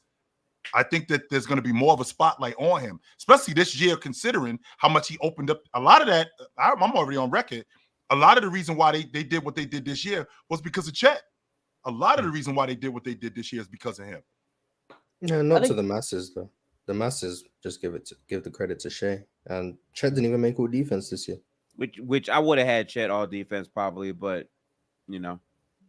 tough. He was overshadowed. They can't have two rookies on all defense. As far as they're concerned, it was Wemby and no one else. I said Chet would have won Rookie of the Year in most other seasons. He just happened to be in the rookie season with Wemby. Right. Yeah. I'm tired of comparing them though. I think that we need to be grateful as basketball fans that we get a chance to watch the National Basketball Association with two 7-foot+ dudes that can literally run around and do everything, that are both going to be anchors on defense for their teams moving forward, that are both going to give us, barring injury, a spectacular decade of basketball. And we get to watch them at the same time, so we don't get to do the thing, well, what if they would have played from this era and this era and put them together, and how would that have worked? No, we get to literally see these dudes go head-to-head every single year. They're in the same division. I think we're blessed. That's all I'm saying. I think we're blessed. I agree. You know they're going to compare them, so. Good way to look at it. Very well said, Ron. Very well said. Jay said, if you are the Suns, would you trade KD to the Dubs due to their cap space and limited trade assets and draft capital? What are you getting the back Dubs, from the like Dubs? the Warriors? Yeah, I was gonna say, what do you get back? Draft picks? Why would you do Wiggins? Wiggins, I'm not really doing that. All right, so, so you're trading your best player for Andrew Wiggins, and you're keeping Devin Booker? Probably Kuminga too. I was gonna say, you're trading your best player for Wiggins, and okay, why do you do that at all if you're the Suns? If you're not gonna also trade Booker and just blow it up? Yeah, because Booker's timeline, he's what's Booker, 27? 6. I think 26. 26. I think he's 26. He got drafted in 2015. He's only 26. He was 19 when he showed up, Mars. Nah, he was 18. He was 18. That was 9 years ago. Yeah, I was gonna say, look at his age. Devin Booker not 28 yet? Remember, Devin Booker was when he got him. Was the youngest player in the draft. Look at Booker. He's turning 28. He's turning 28 in October. Okay, I was like, there's no way he's 26. That's the thing. So you blow it up. Booker's timeline doesn't really fit a rebuild. So you would probably have to trade Booker too if you're going to get rid of KD for a young piece. You're going to need KD for like a guy who's going to help Booker eventually try to reach a championship. So I don't see a way where you're getting proper value for Kevin Durant at this point of his career, and value that kind of matches up with your timeline for the Phoenix Suns still trying to win. What's proper value for KD right now today? What's proper value for KD today? That's a good question.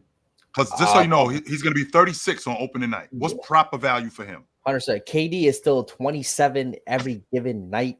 So I think just for that, and again, depends on the team. You get him into a championship team, it's going to be if it's to if you're going to rebuild, you're going to get at least one young player, one young starting caliber player for sure, another young piece with some upside, and probably 2 draft picks.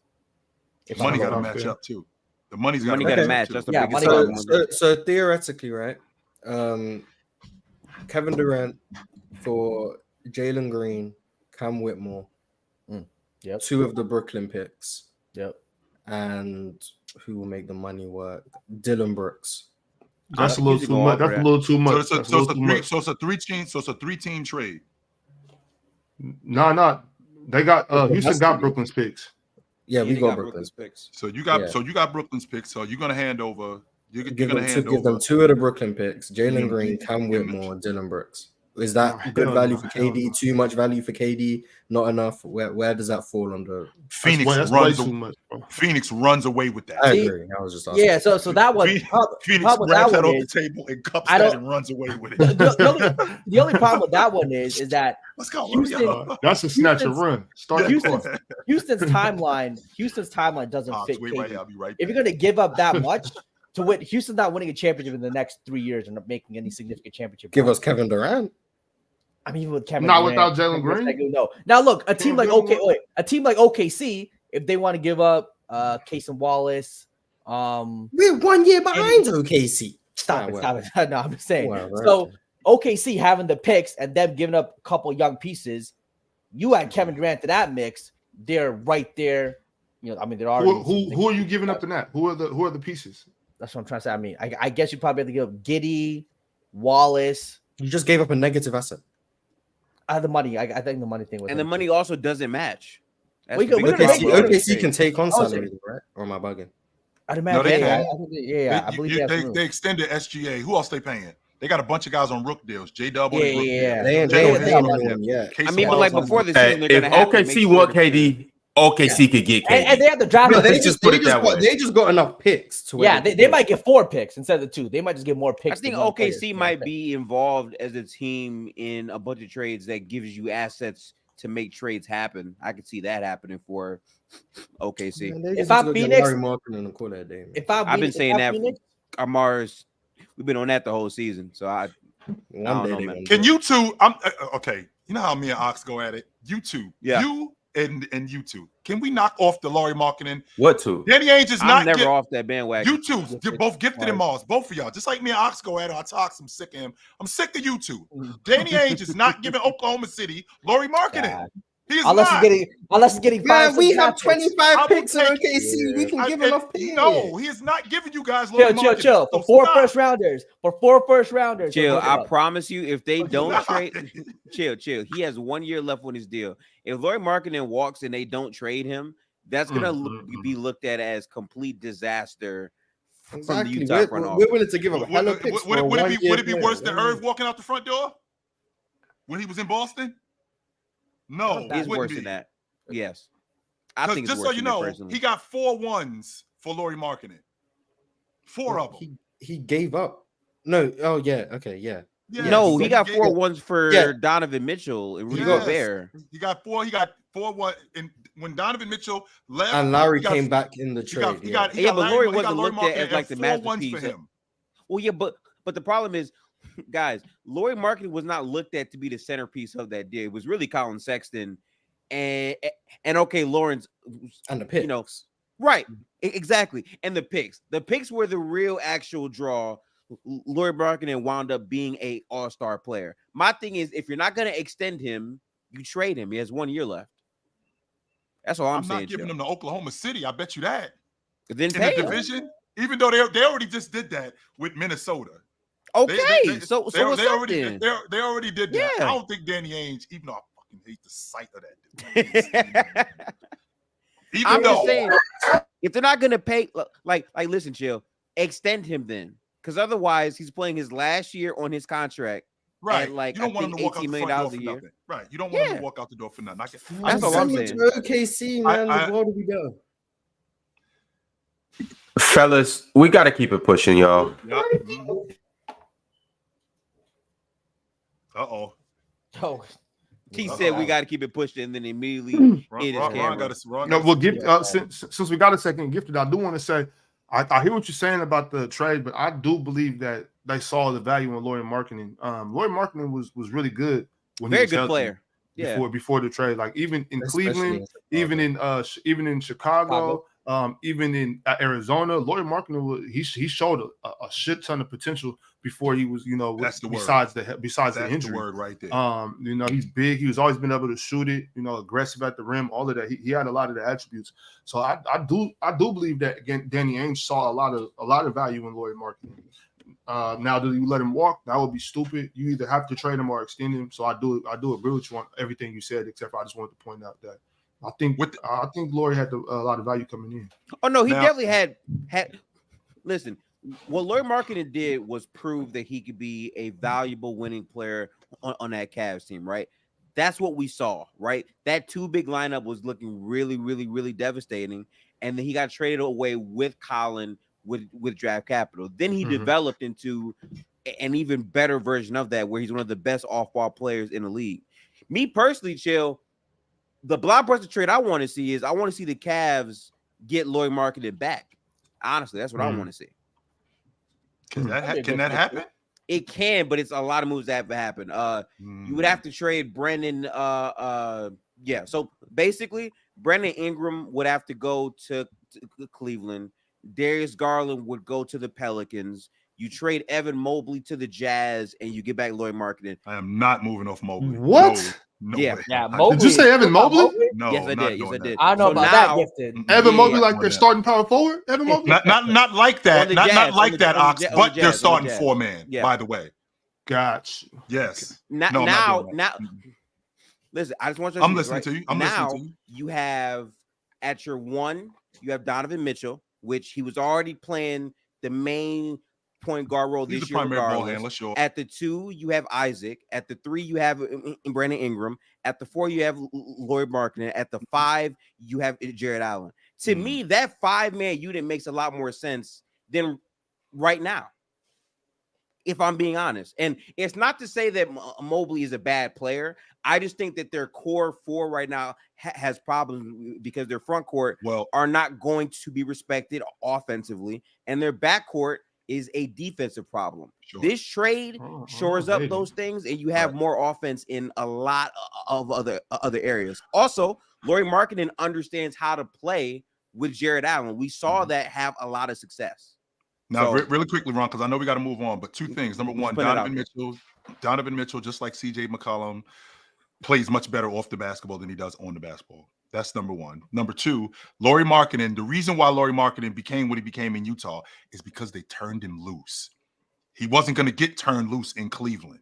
That's not going to happen. And then he's going to be back on this Cavs team with a bunch of other guys, Brandon Ingram, Donovan Mitchell, guys who need the basketball in their hands. That's going to subject his game to less touches, not only less touches, him being less effective, because that's where he's the most effective in transition.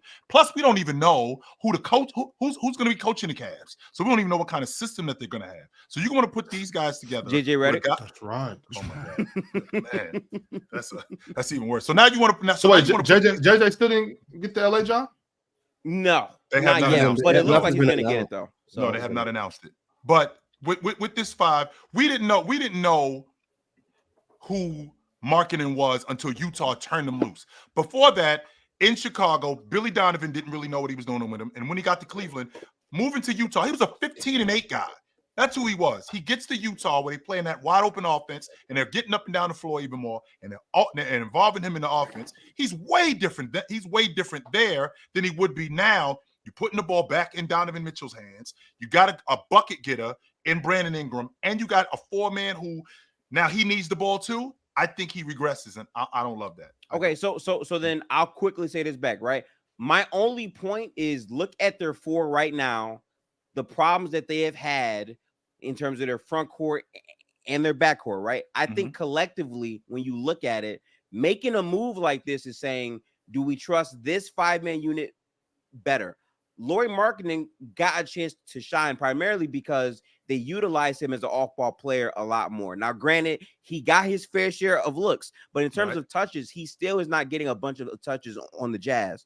Sure. Also, if you trade Garland, you now have Ingram and also Donovan Mitchell as your main ball handler guys with a defensive lineup where your four-man can actually shoot the ball at a very high level. So now there's even more space for Donovan and Brandon to consistently attack.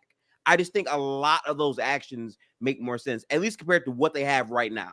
Right. I'm not saying they're going to win off it. I'm just saying that five-man lineup to me makes a lot more sense on both ends than their current five-man lineup.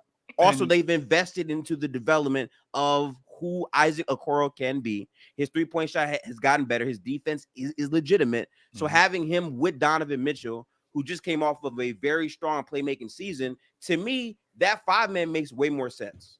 That's all I'm saying. Fellas, we got to keep it pushing. I need y'all to stay with me. We got a lot to cram in this last hour and a half. I do want to acknowledge the super chat from James B. He said, R.I.P. Willie Mays, greatest San Fran Giant ever. Moment of silence for Willie Mays. Better than Barry Bonds? He's definitely not better than Barry Bonds. One of the greatest players of all time, though. Definitely probably top five for me. Give me Willie.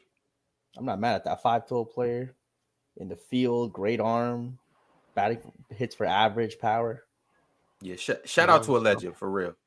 That was a hell of a moment of silence, yo. I was just about to say, I'm sorry. ain't nobody. Yeah, we're giving him his praises. I'm sorry. Rest in peace, Willie. Absolutely. Prayers up to his family, and your legacy will forever live on because you really are a GOAT, for real. All right, y'all. Y'all see the title of the show, ranking the top postseason performers. We're gonna get down to who performed the best in the postseason, and we're gonna figure out the top 15. I got a list of 15 slots. I need a list of the order we're gonna go in. Chat. Somebody chime in, and what I'm gonna do is I'm gonna give you a name, and you guys put the name where it should be. If it shouldn't be on the list, say no. If it should be in front of a certain somebody, say yes, or tell me where to put them. I need an order in the chat. Chat. And we got a lot of names to get through too. So let's move through this quick. All right, here we go. Tank Jones, Gifted, Ox, Mars, Jalen. Damn. Mars, chill, Jalen. So I guess I ain't sitting here, huh, Ron? Yeah, I was crazy. Damn. Last is crazy. My bad, chill. Damn. All right, y'all. Gifted is on you first. I guess kind of the first 15 is the first 15. But what I'm gonna do is the first name is just a placeholder. Okay. So the first name on here is Rudy Gobert. So that's who we rock with. Gobert, man, great player, but he is not the best playoff performer of this postseason. This kind of hard for me because people are gonna lean Shea. I don't think Shea was that productive in the first round, and I think his second round series was very good versus the Mavs, but he still had moments where he wasn't that great. I don't know if his second round is better than what Jokic was overall. So that's where I'm struggling. I might give Jokic the edge over Shea, to be honest. Gifted. I'm gonna give you a name. Yeah, put it up something. I don't know what you tell me where they go. So Rudy Gobert is the placeholder right now. I'm bugging. Yeah. Nah, it's all good. It's all good. My bad. All right, so okay. Hold up. So you got Rudy right now. That was the next person in line is Chris Middleton. Is Chris above or below Rudy? This is the multiple choice answer. Below? Yeah, below. I don't think Chris in his top 15, Ron. He might not be. He might fall out. But I'm gonna give y'all names and y'all tell me where they go. All right. Yeah. Next is on you, Ox. You have Paul George. I just had Chris Middleton. Well, Chris Middleton's now below Rudy Gobert. Okay, so where is you have Paul George? It's Rudy, Chris. Where do they go? Rudy's at the top. Okay, so we're not choosing the number. We're just saying if they're above or below this person. Right. Okay. Well, yeah, it's a number, but we haven't even got to 15 people yet. Right. See what I'm saying? Okay. Got you. I got you. Paul George is below Rudy. Below Rudy? Above Chris? Middleton? I guess so. Yeah. Yeah, I guess so. They both didn't really do too much. I just know he's below Rudy. You ain't see Chris Middleton hit that game time shot to Middleton was getting busy. Yeah, that was a big shot. Respect Chris Middleton, man. Yeah, but then Paul George. Don't y'all remember that shot Paul George hit on the Chris sideline? Middleton That shot in the corner, yeah. Chris Middleton played bad. Paul George ain't played bad. I'm putting Paul George above Chris and below Rudy. Now Paul George ain't played bad. Okay. All right. Mars, you got Drew Holiday.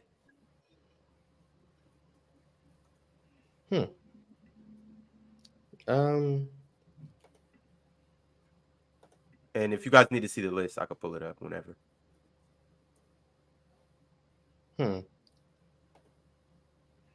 He's above. Yeah, Drew's a good one. He's above Paul George.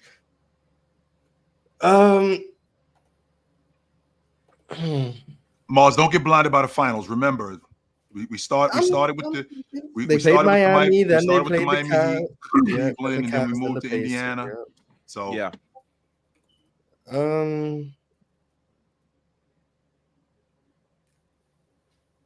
He's above Paul George.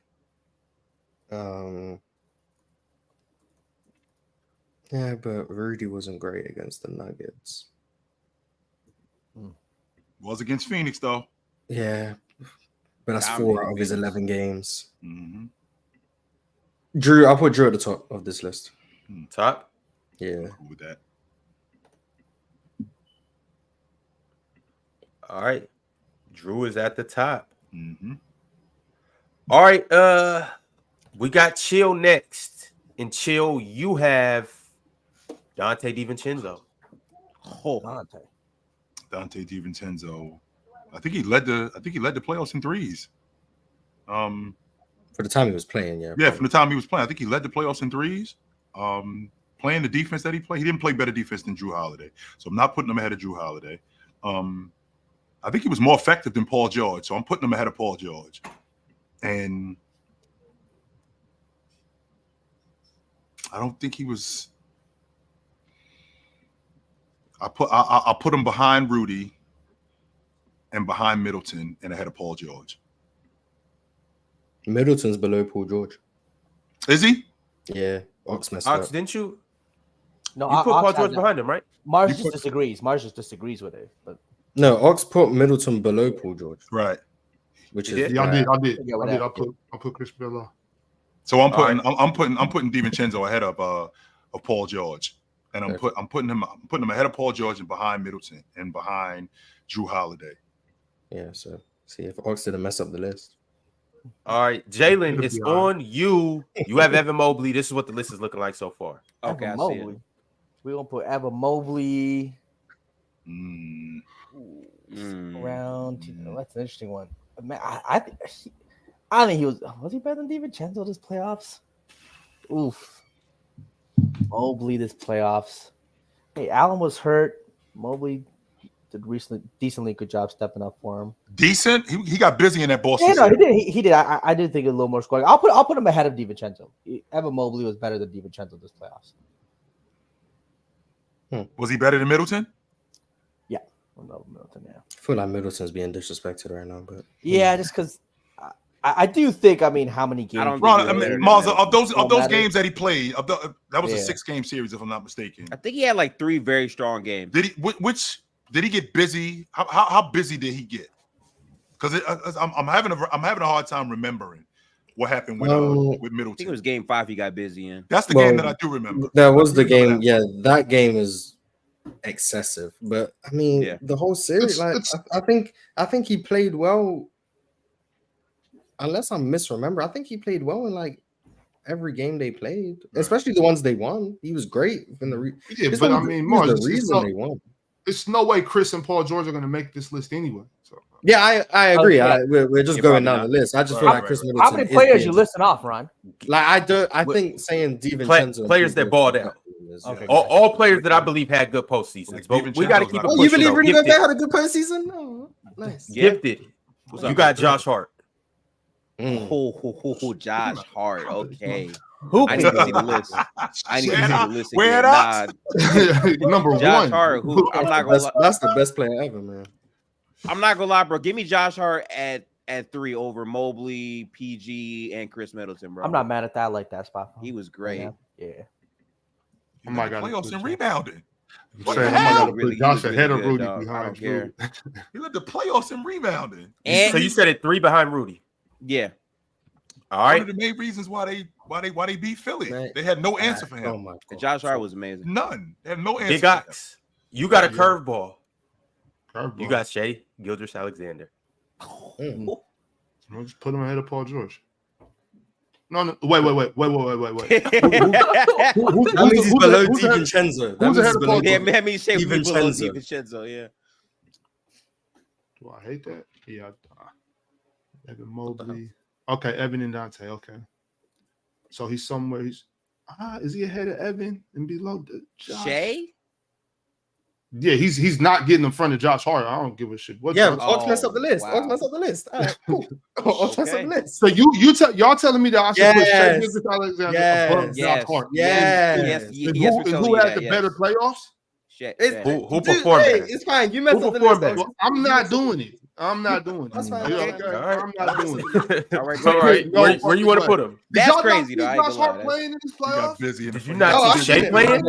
Did you not see Shea You're not playing? bugging out. Shea Ox, you are played not bugging out. Ox. Come on, Chill, yo. stop No, bugging no, out. no way. Yo, Shea had crazy. Shea had Y'all a case to win looking at- MVP. No, No, he is chill. bugging out. Shea had a case to win MVP this year. Okay, we He talking about literally MVP played. this year. We talking about in the He postseason, literally. Ron. Okay, chill. Listen to what I'm saying. He had a case to win the MVP during the regular season. He Okay. literally did the same thing in the postseason. No, he didn't, and it Ron. was No, he eerily didn't. close. It No, he was didn't. eerily close. No, he did What not, he Ron. did in the I don't postseason understand. No, he as to what he didn't. did in the regular He season. did not It get was busy like eerily you say he close. did, not in that New Orleans series. He did not get busy in that series like you say that. Not versus No, the he Pelicans didn't. like that, but No, at he the did same not. time, In the like, Pelicans, he still averaged 25 against one of the best Right, okay, best that's- teams in the that was one of the NBA. best They defenses. won. Yeah, That's yeah. They 5 won, points. and Again, he carried and again, if I'm not Yeah. mistaken, how much did he average during the season? 30. Right, so that's underperforming in that Oh series. my god. Against a better defender, he still underperformed. Yeah, Meanwhile, but that Josh was a Hart, very good defense he played. sure, Sure. as the Meanwhile, main. I just hope that logic of if your points per game goes down, it's underperforming and stays consistent All right. throughout this whole list. This I just hope it stays consistent. this is what I heard yesterday. I just hope it Right. stays consistent. I just hope it stays This is consistent. what I If it heard doesn't, then I'm gonna have some concerns. I just This hope it is stays what I consistent. Wait. This is what I'm thinking about because I want to make sure that I want to make sure that I'm following you guys. Okay. As good as SGA was during the regular season, Yeah. did he underperform against the New Orleans Pelicans? Let me rephrase that. Did he play better in the Dallas series than he did the New Orleans? Yes, he did. Yes. So he played better in the Dallas series. Yes. Now, Josh Hart, on the other hand, did Josh Hart play better in both those series No. than SGA did? No. But do you guys understand Josh Hart can play 5 times better and still not be Shay's equate value? to what Yes. SGA does? Yeah, I agree. Like Yeah. if I you agree want to with say, that, if you want to say Josh Hart elevated more than Shea did, yeah, if you want to say Josh Hart elevated more than Shea did, that's different to saying Josh That's Hart good played for better Josh than Hart, but that's Shea not did. Shay's value still. Yeah. Like I Shea like played- that. Shea played better. Shea played Kind better. of what Shea provides is still more valuable than what. and like that logic I could get. and Shea, I'm trying to get this right. So Shea Gilgeous versus the Mavericks team, where everyone on OKC for the most part underperformed, and he was the main one carrying them for the entire series long. Sure. That value is easily higher than Josh Hart. I'm Also, glad Shea was very good now, on you defense said and stuff. you said that he carried them. He carried them in what aspect? Gifted. Keep going. As the main ball handler, as the main scorer, because they pretty much stopped their 3-point shooters. They physically couldn't get to the basket as much. Shea's mid-range counter is a big part of why they won 6 games. It's a big part of why the series went 6 games. Yeah, because many of their players underperformed. Chet's shooting fell off, even though his defense was very, very good. They relied on Shea for everything offensively. They really did. I'm literally looking at his regular season numbers versus his postseason numbers, and I know these are just numbers, but we did watch him play, and he did not fall off a cliff with the eye test pass. Ron, you're not bugging in this conversation. Don't worry. I'm looking at his postseason numbers. Everything went up. Yes, his scoring went up 0.1, but it still went up. His rebounds went up. His assists went up. He averaged a steal in a block, so his defense went up in terms of that.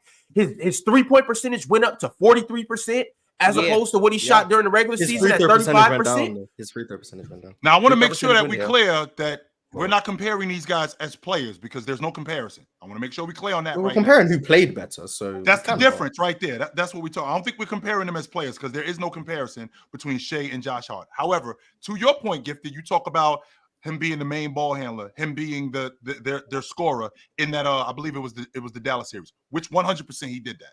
But I can counter that with how valuable and how much better Josh Hart was just as a defender, as a rebounder, a guy who was he did knock down some big shots. I'm not saying that he's a better player, but I can't overvalue a guy who averaged 15 rebounds. And was able to make that New York Knicks team oust Philadelphia.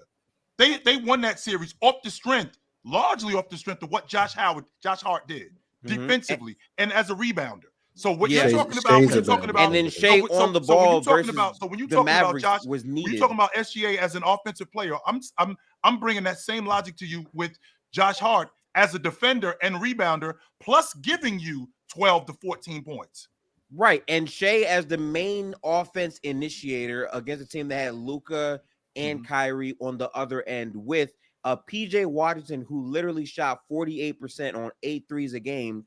The only offensive counter they had for that was Shea Gilgeous the entire time. And he's the one who is initiating offense for the unit, especially down the stretch where in high leverage moments, Shea's what came through his mid-range scoring. When they took the paint touches away from Shea said, okay, I can take the mid-range. If they're going to give me that shot, I can take it. And that's what shifted that series through. Josh Hart was big, but Jalen Brunson was still their primary creator for that entire run. And to me, that matters more than a Josh Hart playing in that role because they're initiating your 5-on-5 offense for the entire time. That matters more, even though Josh Hart played well.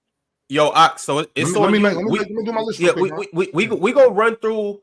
I'm gonna have everybody make one more pick. We're gonna read the super chats, and then we're gonna go over the playback and finish this list. But okay, let me hurry up. I'm having rolling blackouts and shit. My Wi-Fi going out. I feel you. No, honestly though, when y'all put it that way, that was a compelling argument. I do gotta say for SGA. So, with that being said, I'm gonna put SGA number 4 behind Josh Hart. Oh my god, that's crazy. What? Y'all serious? Stop playing with me. Like, what? Crazy. Are y'all serious? Y'all didn't watch Josh That's Hart play? disgusting, bro. Disrespect is crazy. I watched the postseason. I seen Josh Hart rebound better than Shea. I seen it. Yep. Hit big shots, all that. Josh Hart was going crazy. Hit big shots. Yeah, man. Big shots. Shout out to big plays. He had some big open threes that were there. Big minutes. So now we're at a point. What's that mean? If Josh Hart it's his fault. It's his fault. Nobody was in front of him. No, he hit some big open threes. On top of that, he had contested threes too. Shea hit some big middies though. Shea hit some big threes and big middies too. You know. I'm happy that it was my pick and not yours. Shea should be at the top. Shea should be. Absolutely. Well, I'm saying if Ox's logic was to put SGA under Josh Hart needs to be at the top of the list. Basically, but either way it goes, we got to keep it pushing. Shea shouldn't be above Rudy or Drew either. The next person on the list is Kyrie, and Mars, you got Kyrie. Do I just ignore Shea? Like, you must. I don't know what you do now. Everyone at this point is gonna go below Shea. So, like, I'm genuinely asking. I'm asking. I think you should ignore Shea. I genuinely don't know. Because if I'm gonna put him above Josh Hart, but he's obviously not above Shea. He's above Josh Hart though. Just do that. Yeah, that one pick messed up the entire list. I ain't gonna lie. So, like, I don't know what I'm meant to do here. Good luck, man. I would just say ignore Shea. That's all I could really say. He gonna say ignore Shea, and then by the end of the list, he gonna be like 19. You cannot ignore Shea. No, you can't. We'll fix it. If we ignore Shea, if we ignore Shea, the list is gonna be this is gonna be our top 3. Like it's gonna be Drew, Rudy, Josh. Do y'all? So wait. So where do you have? Who does he got again? Kyrie. So you got Kyrie over Josh Hart? Yes. Okay, then put him over Josh Hart. But I have him below Shea. Wait. So ignore somebody. I think be acting like crybabies. Wait a minute. I'm playing the cry. I'm asking what I'm meant to do. Wait a minute. I'm asking what I'm meant to do. Yo, Ox. I don't want to hear it. I got over Josh Hart. Do you think Kyrie? I don't have him over Josh Hart. I mean SGA. I got him over SGA. No. Chill. You don't have him over Josh Hart. You don't have SGA. I don't. But what I'm not going to do is I'm not going to make it sound like it wasn't. I'd like to think that I put together an argument for Josh Hart. I don't think he was over him, but it's not like it was a wash. I think it should. All right. Well, Morris, you got to figure it out. Place him somewhere and stop crying. Hey, you got to figure it out, Morris. Where's Kyrie going? Below Shea. Below Shea? Yeah. All right. Hey, give me a good name here. You got Tyrese Maxey. Tyrese Maxey? Hey, don't do that. Do not do that. Tyrese going said that in an interesting way. Bring the list back up. See, let's put Maxey behind. What Maxey had a 40 piece? He had a 40 ball. Yeah. Okay, we go. I want to say he averaged 30. He closed that game where he hit like 14. Yeah, we're gonna put Maxey behind Mobley. Maxey behind Mobley. Yeah. Okay, you've lost your mind. Maxey above DiVincenzo is crazy. I mean, Maxey was better than Evan Mobley, but it's cool. He wasn't better than Dante though. Yes, he was. He cleared Dante. Clearly not.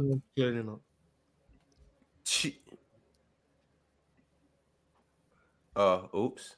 Well, chill. You got Derek Lively. You skipped to go to Jalen. I was confused, but I got Derek Lively. Yeah.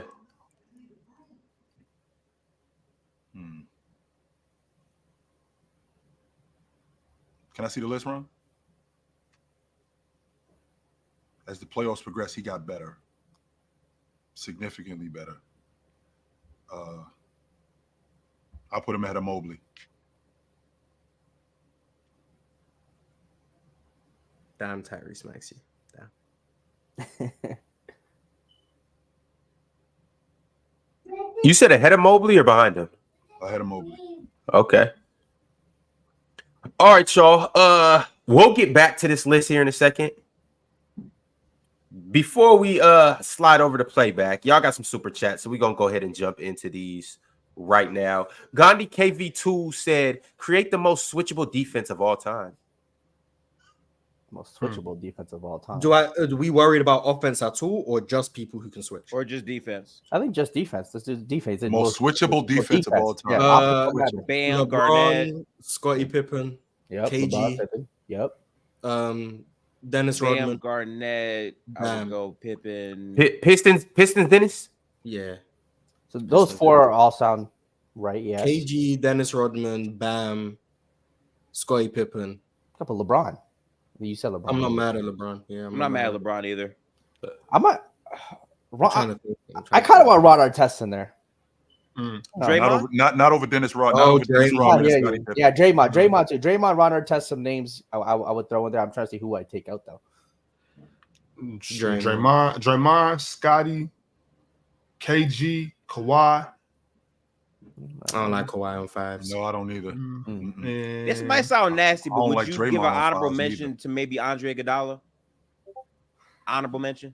I'm saying Karolinko before I say. Talk about it. I like it. This is one time where I think AK was everything. Right? That's a good All right, y'all. Big Don Rich has been a member for 11 months. He said Monty Williams to LA and Sam Cassell to Detroit. LA who? The Lakers. Monty? Nah, man. Bring JJ over. I mean, to be fair, Monty Williams is technically more qualified than JJ Redick, but I don't know if Man, that nigga lost 36 games straight, bro. I bet you JJ would have done better on the Pistons. I promise you that much. I actually think he would have. I actually think he would have. I'm not gonna lie. I actually think he would have. it's possible. I ain't gonna say that it's not possible. I mean, Sam Cassell deserves a head coaching job, I think. Been assistant now. If he wants Yeah. one. Yeah, that's true. If he wants one, yeah. V-Dub said, replace Siakam with Tatum. Celtics still win the chip. I don't care what Chill says. His overglazing is still nasty. Same way I feel about Tatum is the same way Chill is about Kobe. Out of the top 10, number 11. Hey, Chill. It's Tatum with Siakam. Not Real quick, Siakam Chill. I got a question for you. So, who played better versus the Mavericks defense to you? Shai Gilgeous-Alexander or Tatum?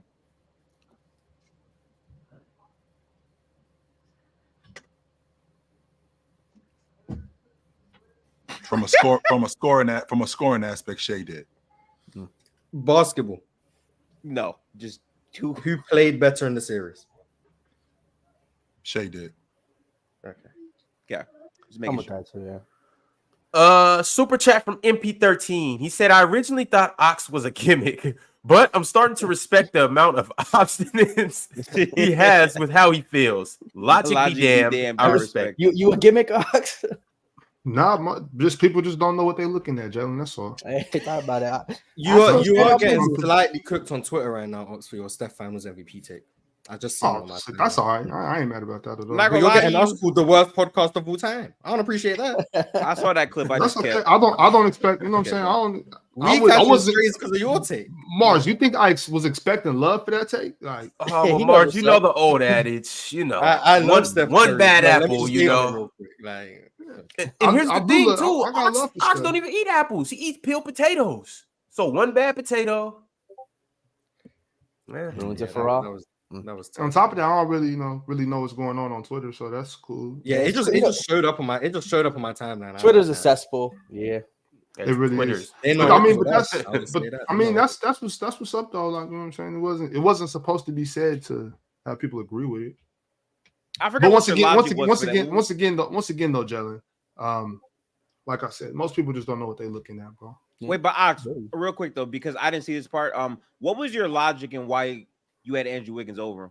He saved Steph. I just felt like Andrew Wiggins was balling that series. Was he better than Steph? He saved. Was he better than Steph? That defense. Not on paper. No, but I'm just asking you, like, No, I'm you telling think you, he not was on the best paper. player on that team in the finals? No, Steph Curry was the best player on that team during the finals. That's Just hold like, up. Hawks, that two-way play. Just say that defense was cooking. He was doing. I mean, Jalen, if you watched the games, you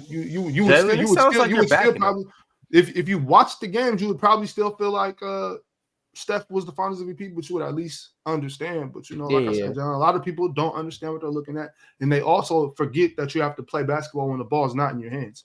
You know what I'm saying? So yeah, Steph needs to get better at that for sure. on the offensive end, he was not a good off-ball player in that finals. Like, I'm not. Steph suck off the basketball. Steph, once again, you got when I said that, I was just making a joke. Hold on, because once again, you got to understand.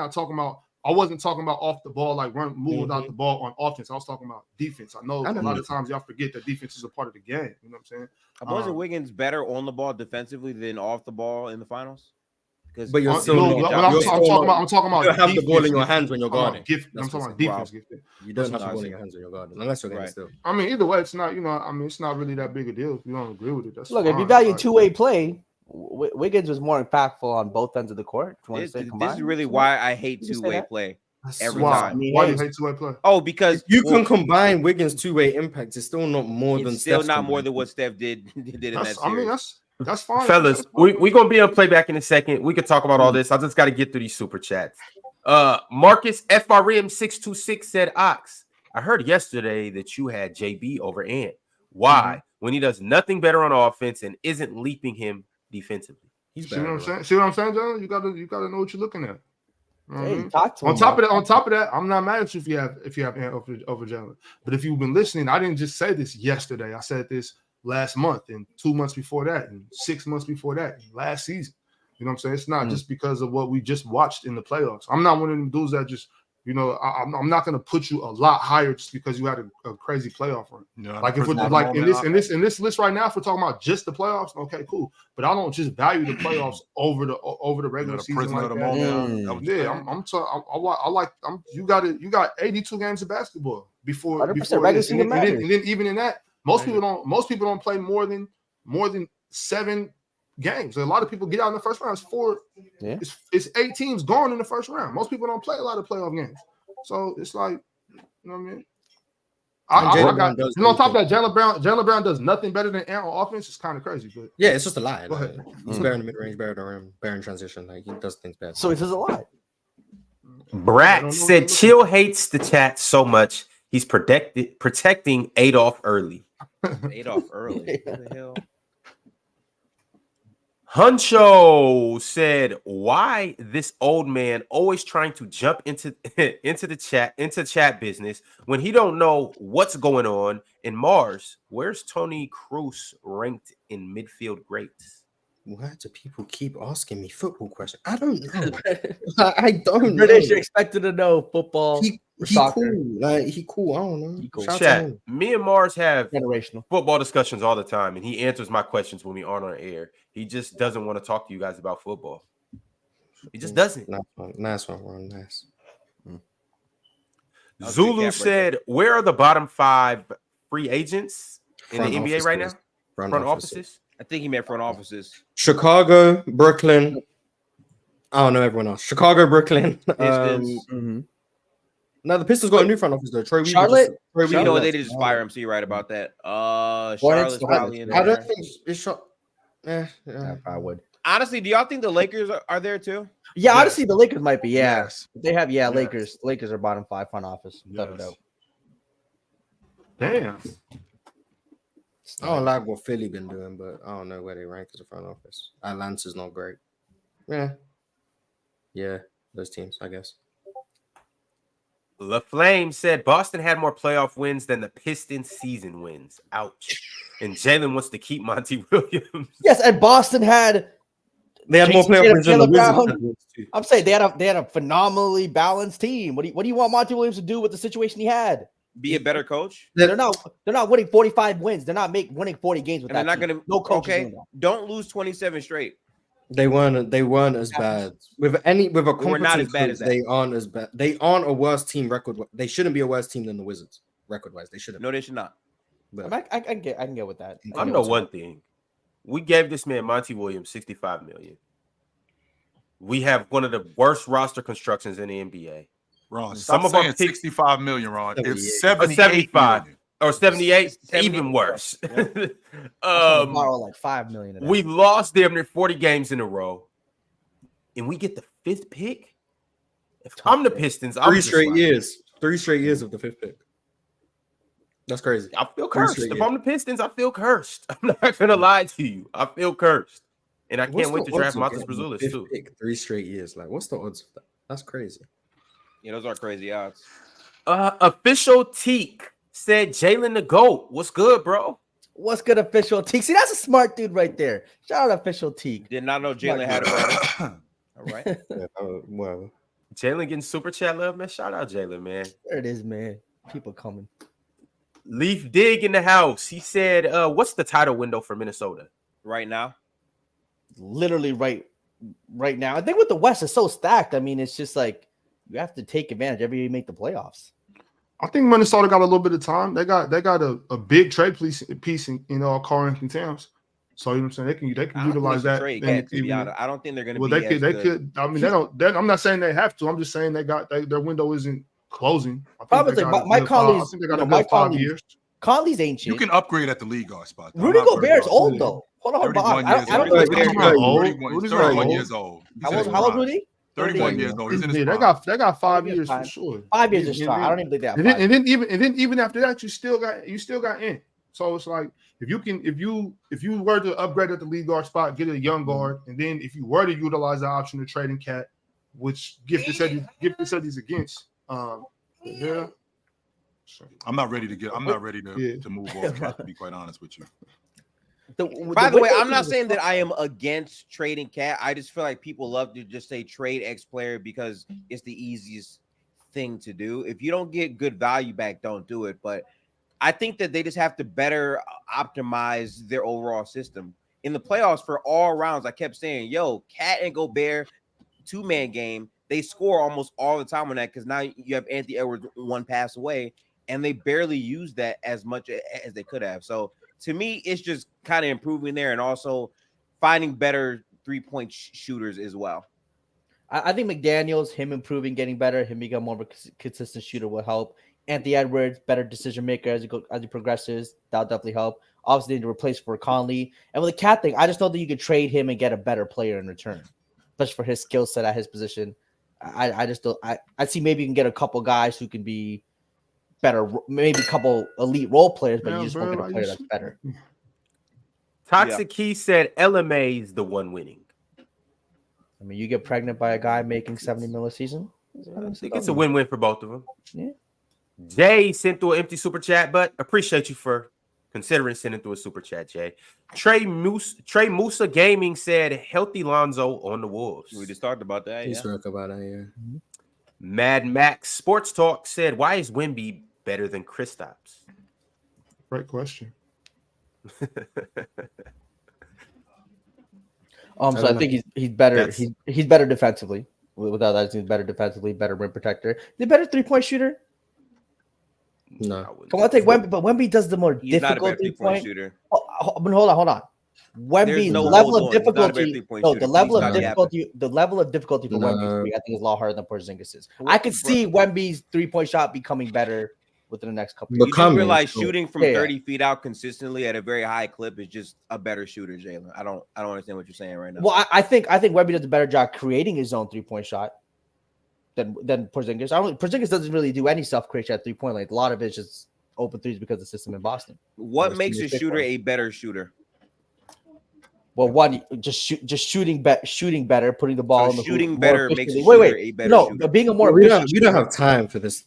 I'm just saying, but hold on, the level of difficulty too, right? It's like what? It's like plenty of people shot better than, or a couple people shot better than Steph from 3-point range, but Steph is still the best still the best shooter in the league because he's also the best shooter. Jalen and Gifted. You know what I mean? We're gonna be on Playback in a second. Y'all can pick this back up.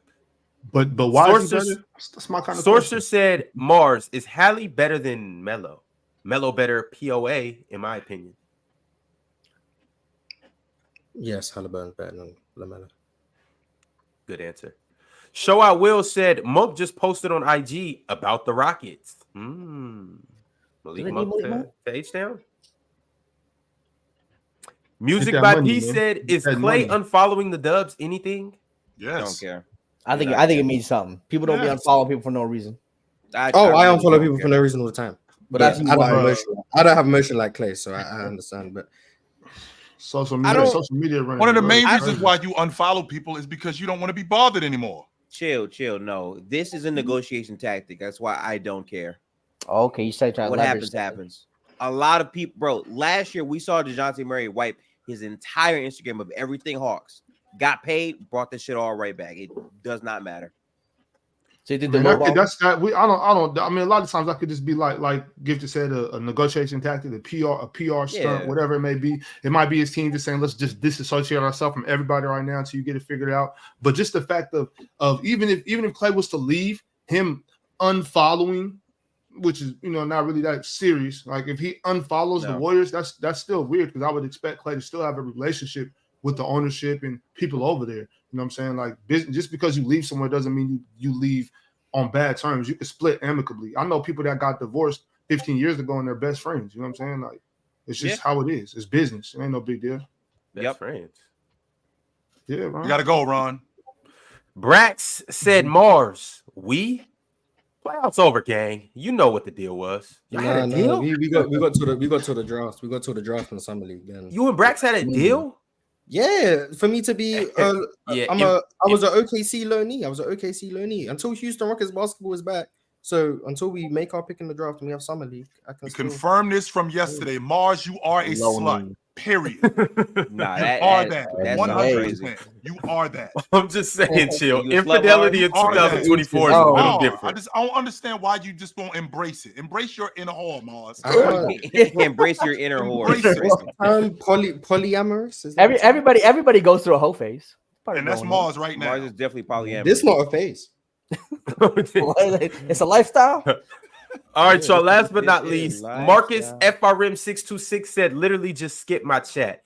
Yo, to everybody that sends through super chats, you guys do know I start with the biggest super chats and then I work my way down to the smallest super chats, and I try to do it in chronological order. So if you send a new super chat and it's 20 super chats in front of you that are bigger than you, I'm probably going to read those before, unless you just, the shock value of your super chats just off the charts, then I'll do that. But we're going over to Playback right now. You guys click this link at the top of the chat.